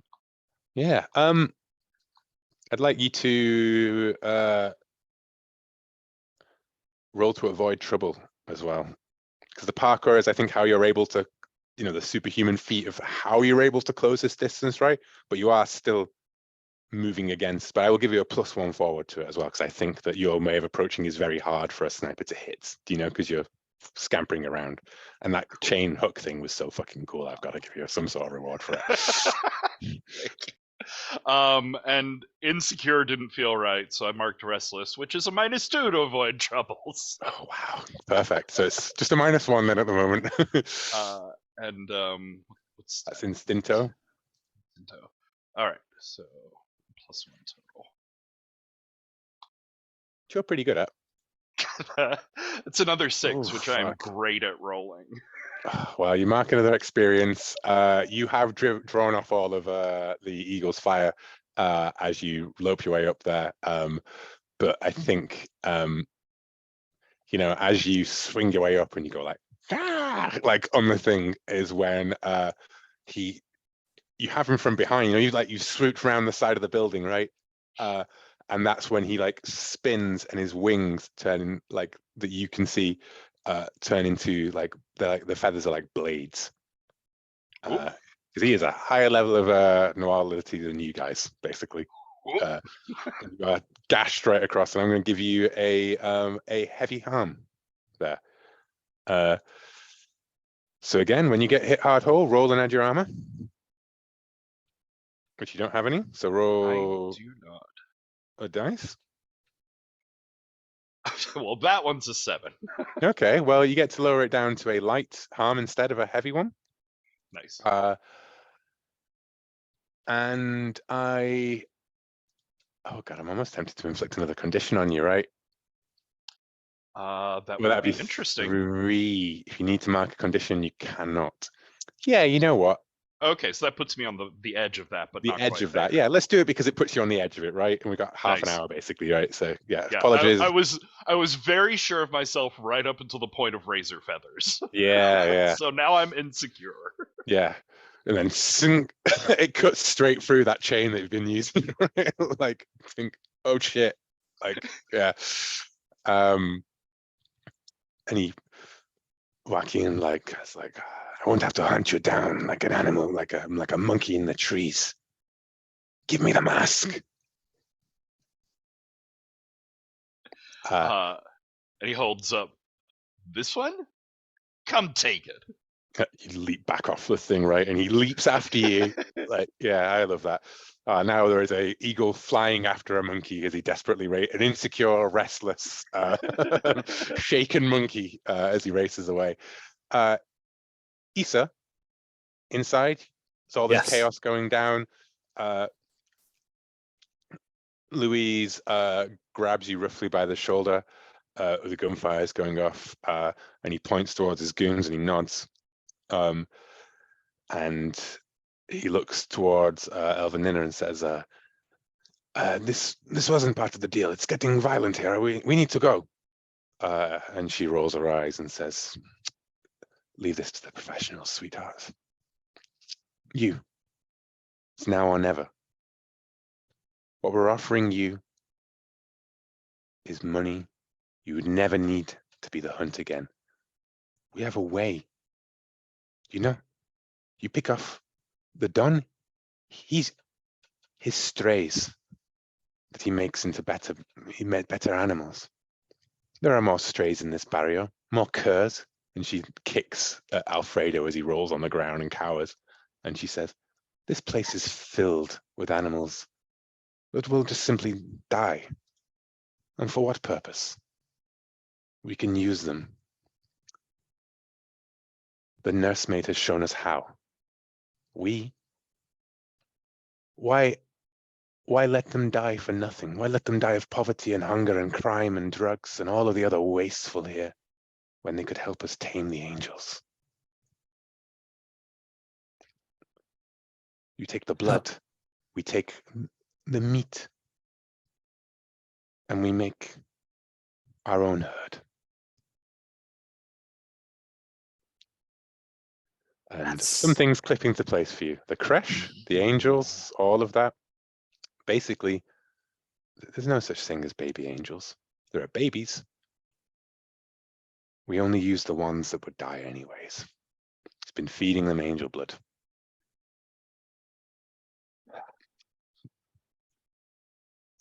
And that's when you hear Lupe say, You took the boy, not my backhand from the snake. Barbosa is basically the next step in the Don and the children of Quetzalcoatl's experiment. Yeah, I don't think Issa can. I don't think Issa can stomach that. I don't think. Yeah. I think that's a bridge too far for her. Okay. You were so close. You were so close, she says. You're just becoming just like the angels. Wealthy, rich, safe, powerful. Don't tell me you don't want these things. I do. I do, but not at the price of my soul. There's a reason I'm beautiful and you're a wannabe. Then yeah, she's gonna do her best to transform and summon her Nahual, and yeah, shit's gotta go down at this point. So, well, yeah. Okay, so you're going to. I think it'd be quite hard for you to summon your Nahual at this moment in time. No, you know what? Do it. Okay. Summon your Nahual. You can take your stress or whatever, right? She Yep. steps back, and she just lets you do it. Fair. And then she turns to Cacharo Grande and says, "Kill the witnesses." And Cacharo just like, "Wait, what?" And then Louise picks up a gun and goes like, "Fuck it." Lightning antlers. So I'll have to mark another stress. This is Mhm. going to be terrifyingly bad for me. But yeah, it's a yeah. Before it's Luis, no, I will totally break up with you forever if you do that. Oh, there's no time for talking. Yeah. All right, lightning. So scream, no, and then she will unleash her lightning antlers. Mark a stress to make your antlers transmute into pure lightning energy. If you use them as a weapon, oh shoot, I can't actually. That's dumb. Okay, What? I misread this until this very important moment.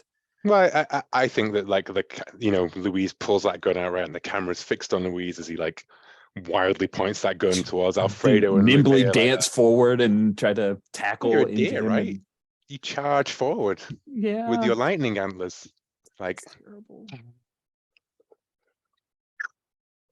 big flash of light and everything, right? Like, so what did you get for your roll? Well, I get to with the lightning answers. I Instinto? guess I'm just hold on. Sorry. Yes, this probably is. No, you get to roll Bounced with around. Instinto with your. Yeah, I get to roll with Instinto instead of Carra. So I actually roll with a +2.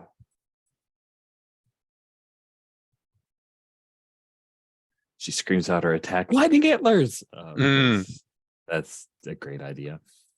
On a 10 And plus, got a 12. Yeah, so that's inflict good. terrible harm, stand your ground and take +1 forward to get hit hard. Create an opportunity for yourself or your allies. Do I I will have say any that allies Alfredo who? and Lupe are your allies. Okay, I'd like They're to not create an very. opportunity for them to get the hell out of here. Yeah, be a big hero. Nice. I can't believe this is such a bad idea. And yeah, there's the crack of lightning, right? And then you're just standing like over it, and Louise is just like gored straight. There's just like a hole straight through the side of his chest, right? Like where it's gone straight through. And he's like, "Mi amor." And then collapses. Wow. Right? And Lupe. Really? Yeah, well, yeah, whatever, right? Lupe No, it's and great, Alfredo, but I think yeah. her reaction is really. Really? Yeah, that's the sort of like you cock your head and you're like, huh? And that's when you feel the cold piercing in your neck. You stagger forwards and serpented up Ana Valera Elvenamoma like shakes it, like, licks her lips with this tongue, and you can feel something pumped into you, and this black eye cord drips down her mouth, and she wipes it away. And she has, when you sink your fangs into someone's and try to do it, you temporarily stiffen their muscles so they have trouble moving. Nice. So you like suddenly feel your limbs starting to lock up, right? And she says, "You'll never be a real Nahual as long as you think that you're not above these people." Oh, you suck so bad. So And bad. then that's when we hear the eagle swoops overhead and the monkey leaps across the courtyard, right? Yes. Back to that action sequence. I love it. Yeah. I'd like to ask Maritre though first, because we were cut away. Maritre, Simone's got you time, and you go up. You can work your way over the car and like dash towards the marketplace. You see Alfredo and Lupe come running out. I think this has been the amount of time it's taken for you to do the whole peyote now. It's like in most dramatic fiction where things can either take a split second or the actual amount of time that they would have taken to do stuff, right? Like, How much am I aware of the situation with the skull mask? the skull mask. I think that you hear Joachim bellow that out. He's yelling that as he chases Simone, and Simone's holding it in the air, like, as he swings through. And Alfredo and Lupe run out, and you see a man wearing a dog mask, like run after them, and then stop, sniff the air, look at you. So I think I'm gonna spend a stress to climb with uncanny skill, Okay. and join in the merry chase that Simone is giving El Aguila. Oh, so you're the monkey's running away, like the eagle is chasing the monkey and the possum's chasing the eagle, basically, right? Like it's a three-way, like tangled. I'm not trying to get to the eagle. I'm trying to get to Simone. Cool. I have a Okay. plan. This is basically then like, the vulture fighting Miles Morales and Peter Parker, as they both swing around and leap from building to building in between the thing, right? And I think the vulture's the eagle, the vulture, I'm going to call it. I nearly called him the vulture before I was like, wait, that's a different property altogether. What did I call his cool Spanish name? El Gara, the Talon. I was gonna say, you've already got Venom. Go with Vulture. And get a That's Valkyrie. true. I should have done that, actually, shouldn't I? Yeah. So I don't know, like time wise, when I can catch up to him, but I do have a thing I want to do whenever that happens. Yeah. Why don't we have you roll a act under pressure? Not an act under pressure. Not an avoid trouble. It is a. No. I sneak around, maybe. Move when you sneak around an alert threat. Roll with mana, and a hit. You move past or close to your opposition. I think that kind of what you're doing is trying to get around the eagle. Let me see if I have a playbooky one of those. Not the Tambache. Actually, you know what? I think this makes sense, because what I want to do is take the skull from Simon, and I have a snatch move. Yes. So that's perfect on a sneakily snatch something. Yeah, basically what I'm trying to do is swap out the real skull for my fake skull. Yeah. So when he inevitably gets caught, he's got the fake skull. There'll be a moment, right, where you two jump past each other. Yeah. Right. So that's with Manya, which I think I did take. Yes, I did. It was smart of me. Look at that.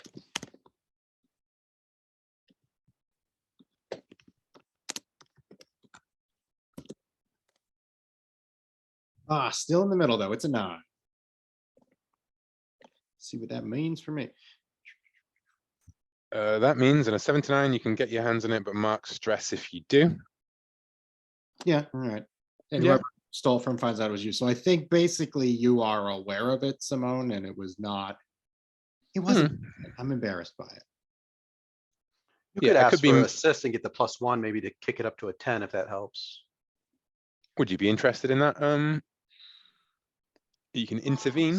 Simone. Yeah. We haven't seen that move. I'm okay without it. Yeah, you just mark the stress. I like that. Like I sense you do it. I sense it starting to go off, and so I like lean into it and help you with the handoff. So wow, that's not rolled. It's just stress. I like that. Just do it. Yeah. Yeah, I like that. Perfect. Basically, you take the stress.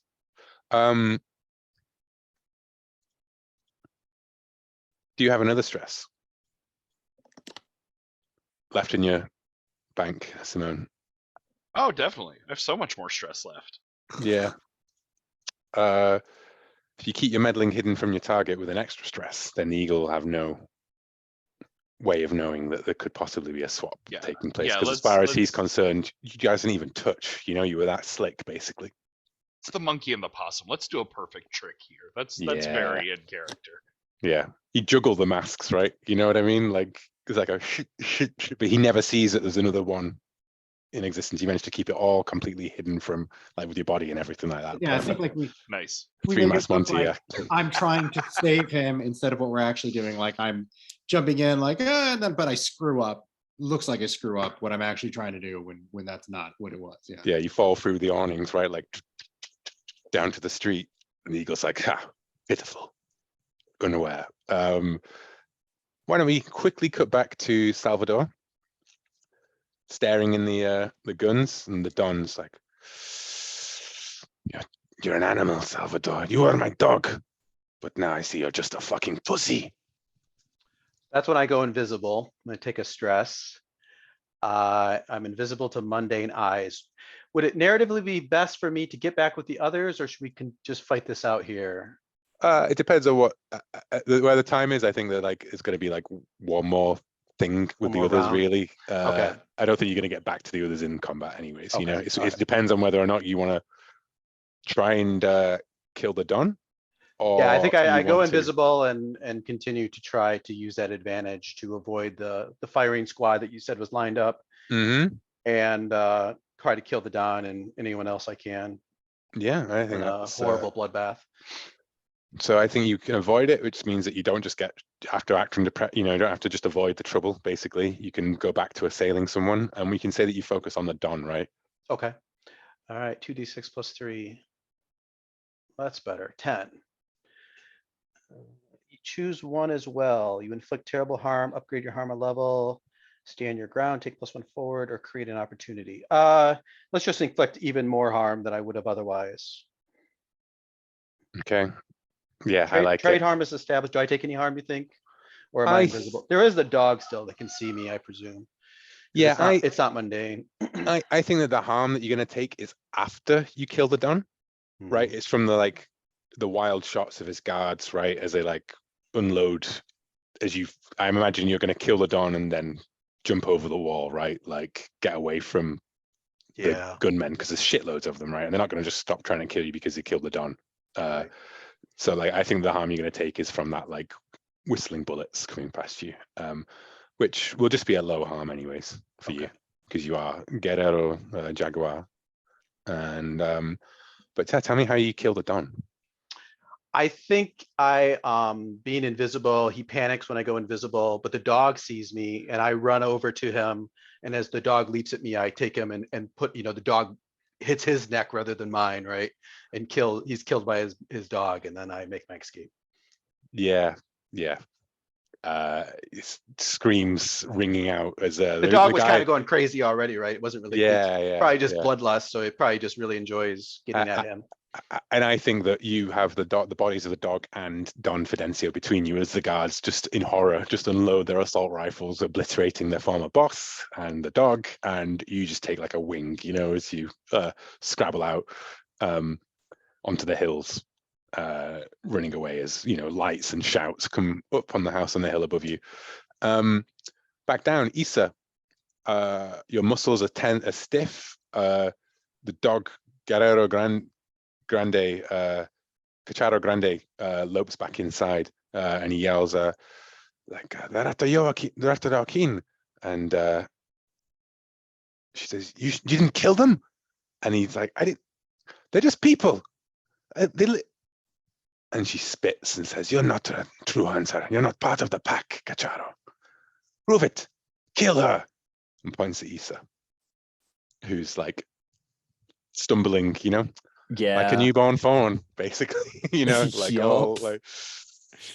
What do you do? Cacharo looks really unhappy about all of this, I think her instinct is, hey, maybe this guy is not so bad. He seems okay. Maybe he'll listen to me. You're not one of them. You can join us, please. I know you're better than this. It's tempting, but it's not that great. You don't want to rule these people.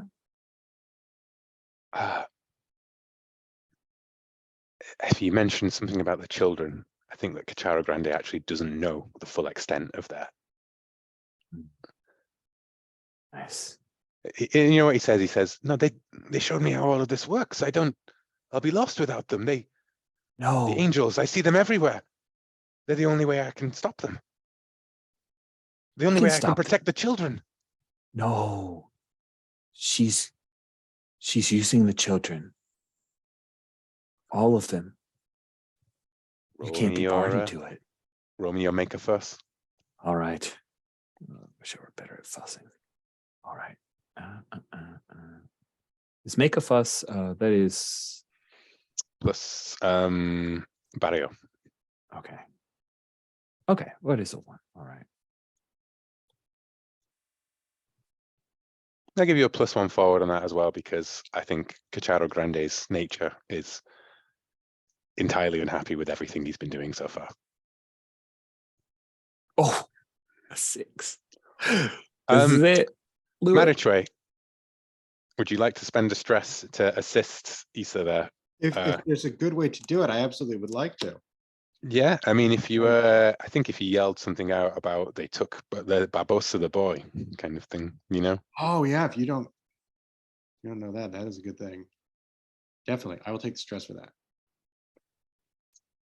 And I think that Cacharo Grande is enough of a namesake that he has some vague idea who that plucky street kid who everybody sort of goes to for, you know, it's the equivalent of the shoe shine kid, right? Like, you know, slip him a dime and he'll tell you what's going on the street, sort of thing. And he looks horrified, and he growls, and he turns and he barks like, you know, Anna Varela, the Elveno, and she just hisses, and he chases after her, and like she's running, and somehow she just dives straight in between like this impossibly narrow gap.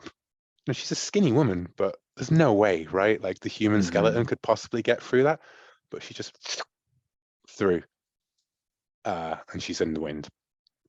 And Cacharo Grande like howls in rage, and sinks to his knees, pulls off the mask and throws it to one side. Simone, what's the plan with the? You've got the dummy mask, you've got the thing. What are you going to do here?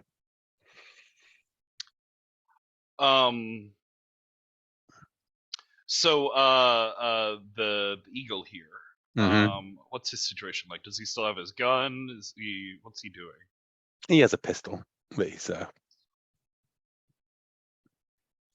I think he has a pistol. He has his razor sharp wings. He has a, you know, he's flying after you. You're leading him. You've got the stray. All I'm saying is that, like, you now know that you've got this fake mask, and he's demanding the mask. What do you do?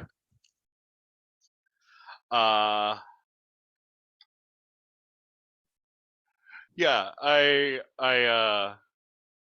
hold it out in front of me, saying, "This is what you want? Come and get it. Bet you can't take it off me." And you're gonna let yourself get caught? Um, He'll follow you, but are you trying to hand him the fake mask or what? sort of trying to. I want to make him try and shoot me. Oh, he shoots you. I want to unleash my Nahual. Because I need to reach up just a little bit to Brujo. Okay, go for it. Instinto. He comes like, he soars up, right? And you're on that rooftop going like, you want it? Come get it. And then he does like a, you know, like a plane, like dive strafing run. Like he's like flying in, going like bang, bang, bang, bang, bang. 2 pistols, of course, right? Like 2 gold pistols inlaid with feathers across the barrels.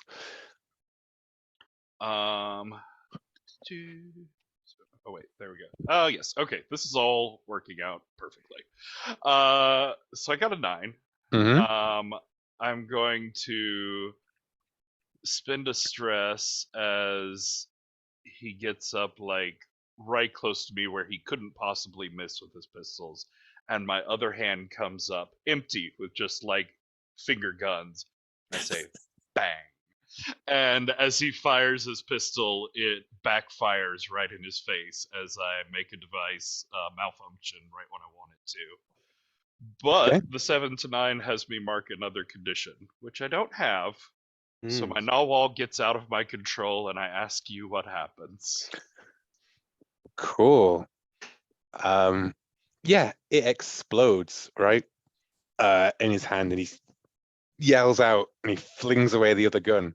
And you just overwhelmed with like, you start monkey dancing, around like waving the mask in the air, and you're like mocking him, and he snarls, and he just like rushes you, and he snatches that mask out of your hands, right? And he's going to deal you a heavy harm as he pushes you off the side of the building, basically. But that's where it's gonna, like you're like as he goes down, and he flies off with the fake mask, right? Like held in one hand, like bleeding, like one hand, like the one hand that wasn't exploded when one of the pistols went off, clutching the thing to his chest, and that's the last shot we see of Thingy as the rest of them all. And basically it ends off with I think Elven like Emma. Simone is just like on his back, like obviously hurt and sort of but still like laughing in between. Oh, Yeah. And I think I'd like to leave it with a we can ask about epilogues and everything, right? But what I'd like to have is a cacharo grande. As you're all sat in the butcher's shop, right? And he's got the dog mask in his hands, and he's like, I didn't know what they were doing. They showed me everything. I'll show you where she is. The nursemaid. I'll take you there. And then we cut to the crash, the building that Issa's already been inside. And within, there's all these like angelic babies, like as a nursemaid like sings a hymn of some kind, right? And the nursemaid is now in the character keeper, La Niñera. And Wow. yeah, and that like it shows you just like this this pale woman walking through, right? And then it flickers, right?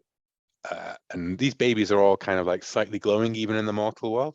And then as we flicker through, like all they start to become like irradiant, like eyes beaming with light coming out of them, right? With like full on wings rather than like just looking like slightly strange babies. And Barbosa is sat in a chair, like looking down, and he has an IV like connected to him with angel blood going through it. And in the supernatural view, it's like golden light coming through.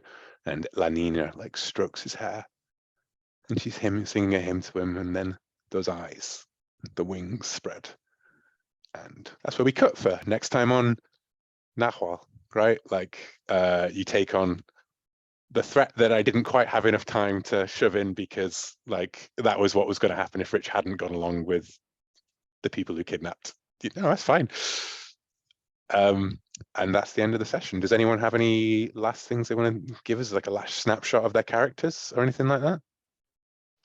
I think you see night is falling, and as usual, Salvador is bleeding and rough shape, and he wanders up to La Dama Negro's mansion, and she answers the door, and they both have kind of a sweet smile for each other, and it fades out on him. Okay. I like it. They're definitely Marchway trying to fish an apology out of Simone for not liking her mask, because it turned out to have been a great decision to make it. So true. I think for Simone, it's in that like moment in the crash and the camera turn on Barbosa as Simone's eyes widen and he recognizes that like needle and tube that are going into Barbosa's arm and carrying the golden angel blood are from his set of tools. They're like bright shining glass and wire. 100%. Yeah. And anything for Issa? I imagine Issa, I'm not even sure how we would portray this, but Issa trying to set herself up in the basically the cartel's kind of screwed now, right? They need a new leader. Why not me? Yeah, I like it. Yeah. It can be a bunch of guys, you know, like at the house on the hill, right? Like sweeping in black limousines and everything. A very fancy man in a very fancy like white suit and crocodile skin shoes, shaking his head at all of the thing. One of his men puts a bullet in the sort of still whimpering body of the dog that's like dragging it, that just refuses to die, and that the Don's men have just gone nowhere near for the last week as it drags itself slowly across the thing, right? And he just comes in and he sweeps open the doors. And then he's stood like sat there at the long table. Yeah. Oh, what took you so long? Like that. Cool. That's good. Yep. And the very, very last shot is of somewhere a artist looking quite scruffy, maybe in some anonymous like wilderness area, like a rural sort of place, like a ranchero or something, you know. By the things like we go past the stables and the horses and all of those things, and in the back of there, quite bedraggled with a beard, looking quite wild-eyed, there is an NPC that we never saw on screen, Paco, and he is painting. He's surrounded by all of these like weird bits of sculpture that catch the light and like they gleam like the angelic tools that Simone is using, and his eyes are wild.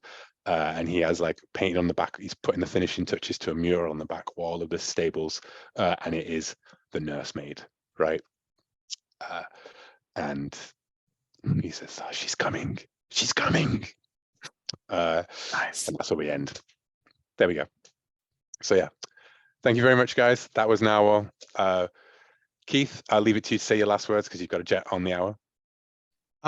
Just thanks. That was super fun. I was glad to get a chance to play that. I love seeing the characters, and just the way that everything gets tied together was very masterful. Mm-hmm. Thank you. I'll let you go. I will ask the others if they've got 5 minutes for stars and wishes, but otherwise, let's wave goodbye to the internet, guys. Bye, internet.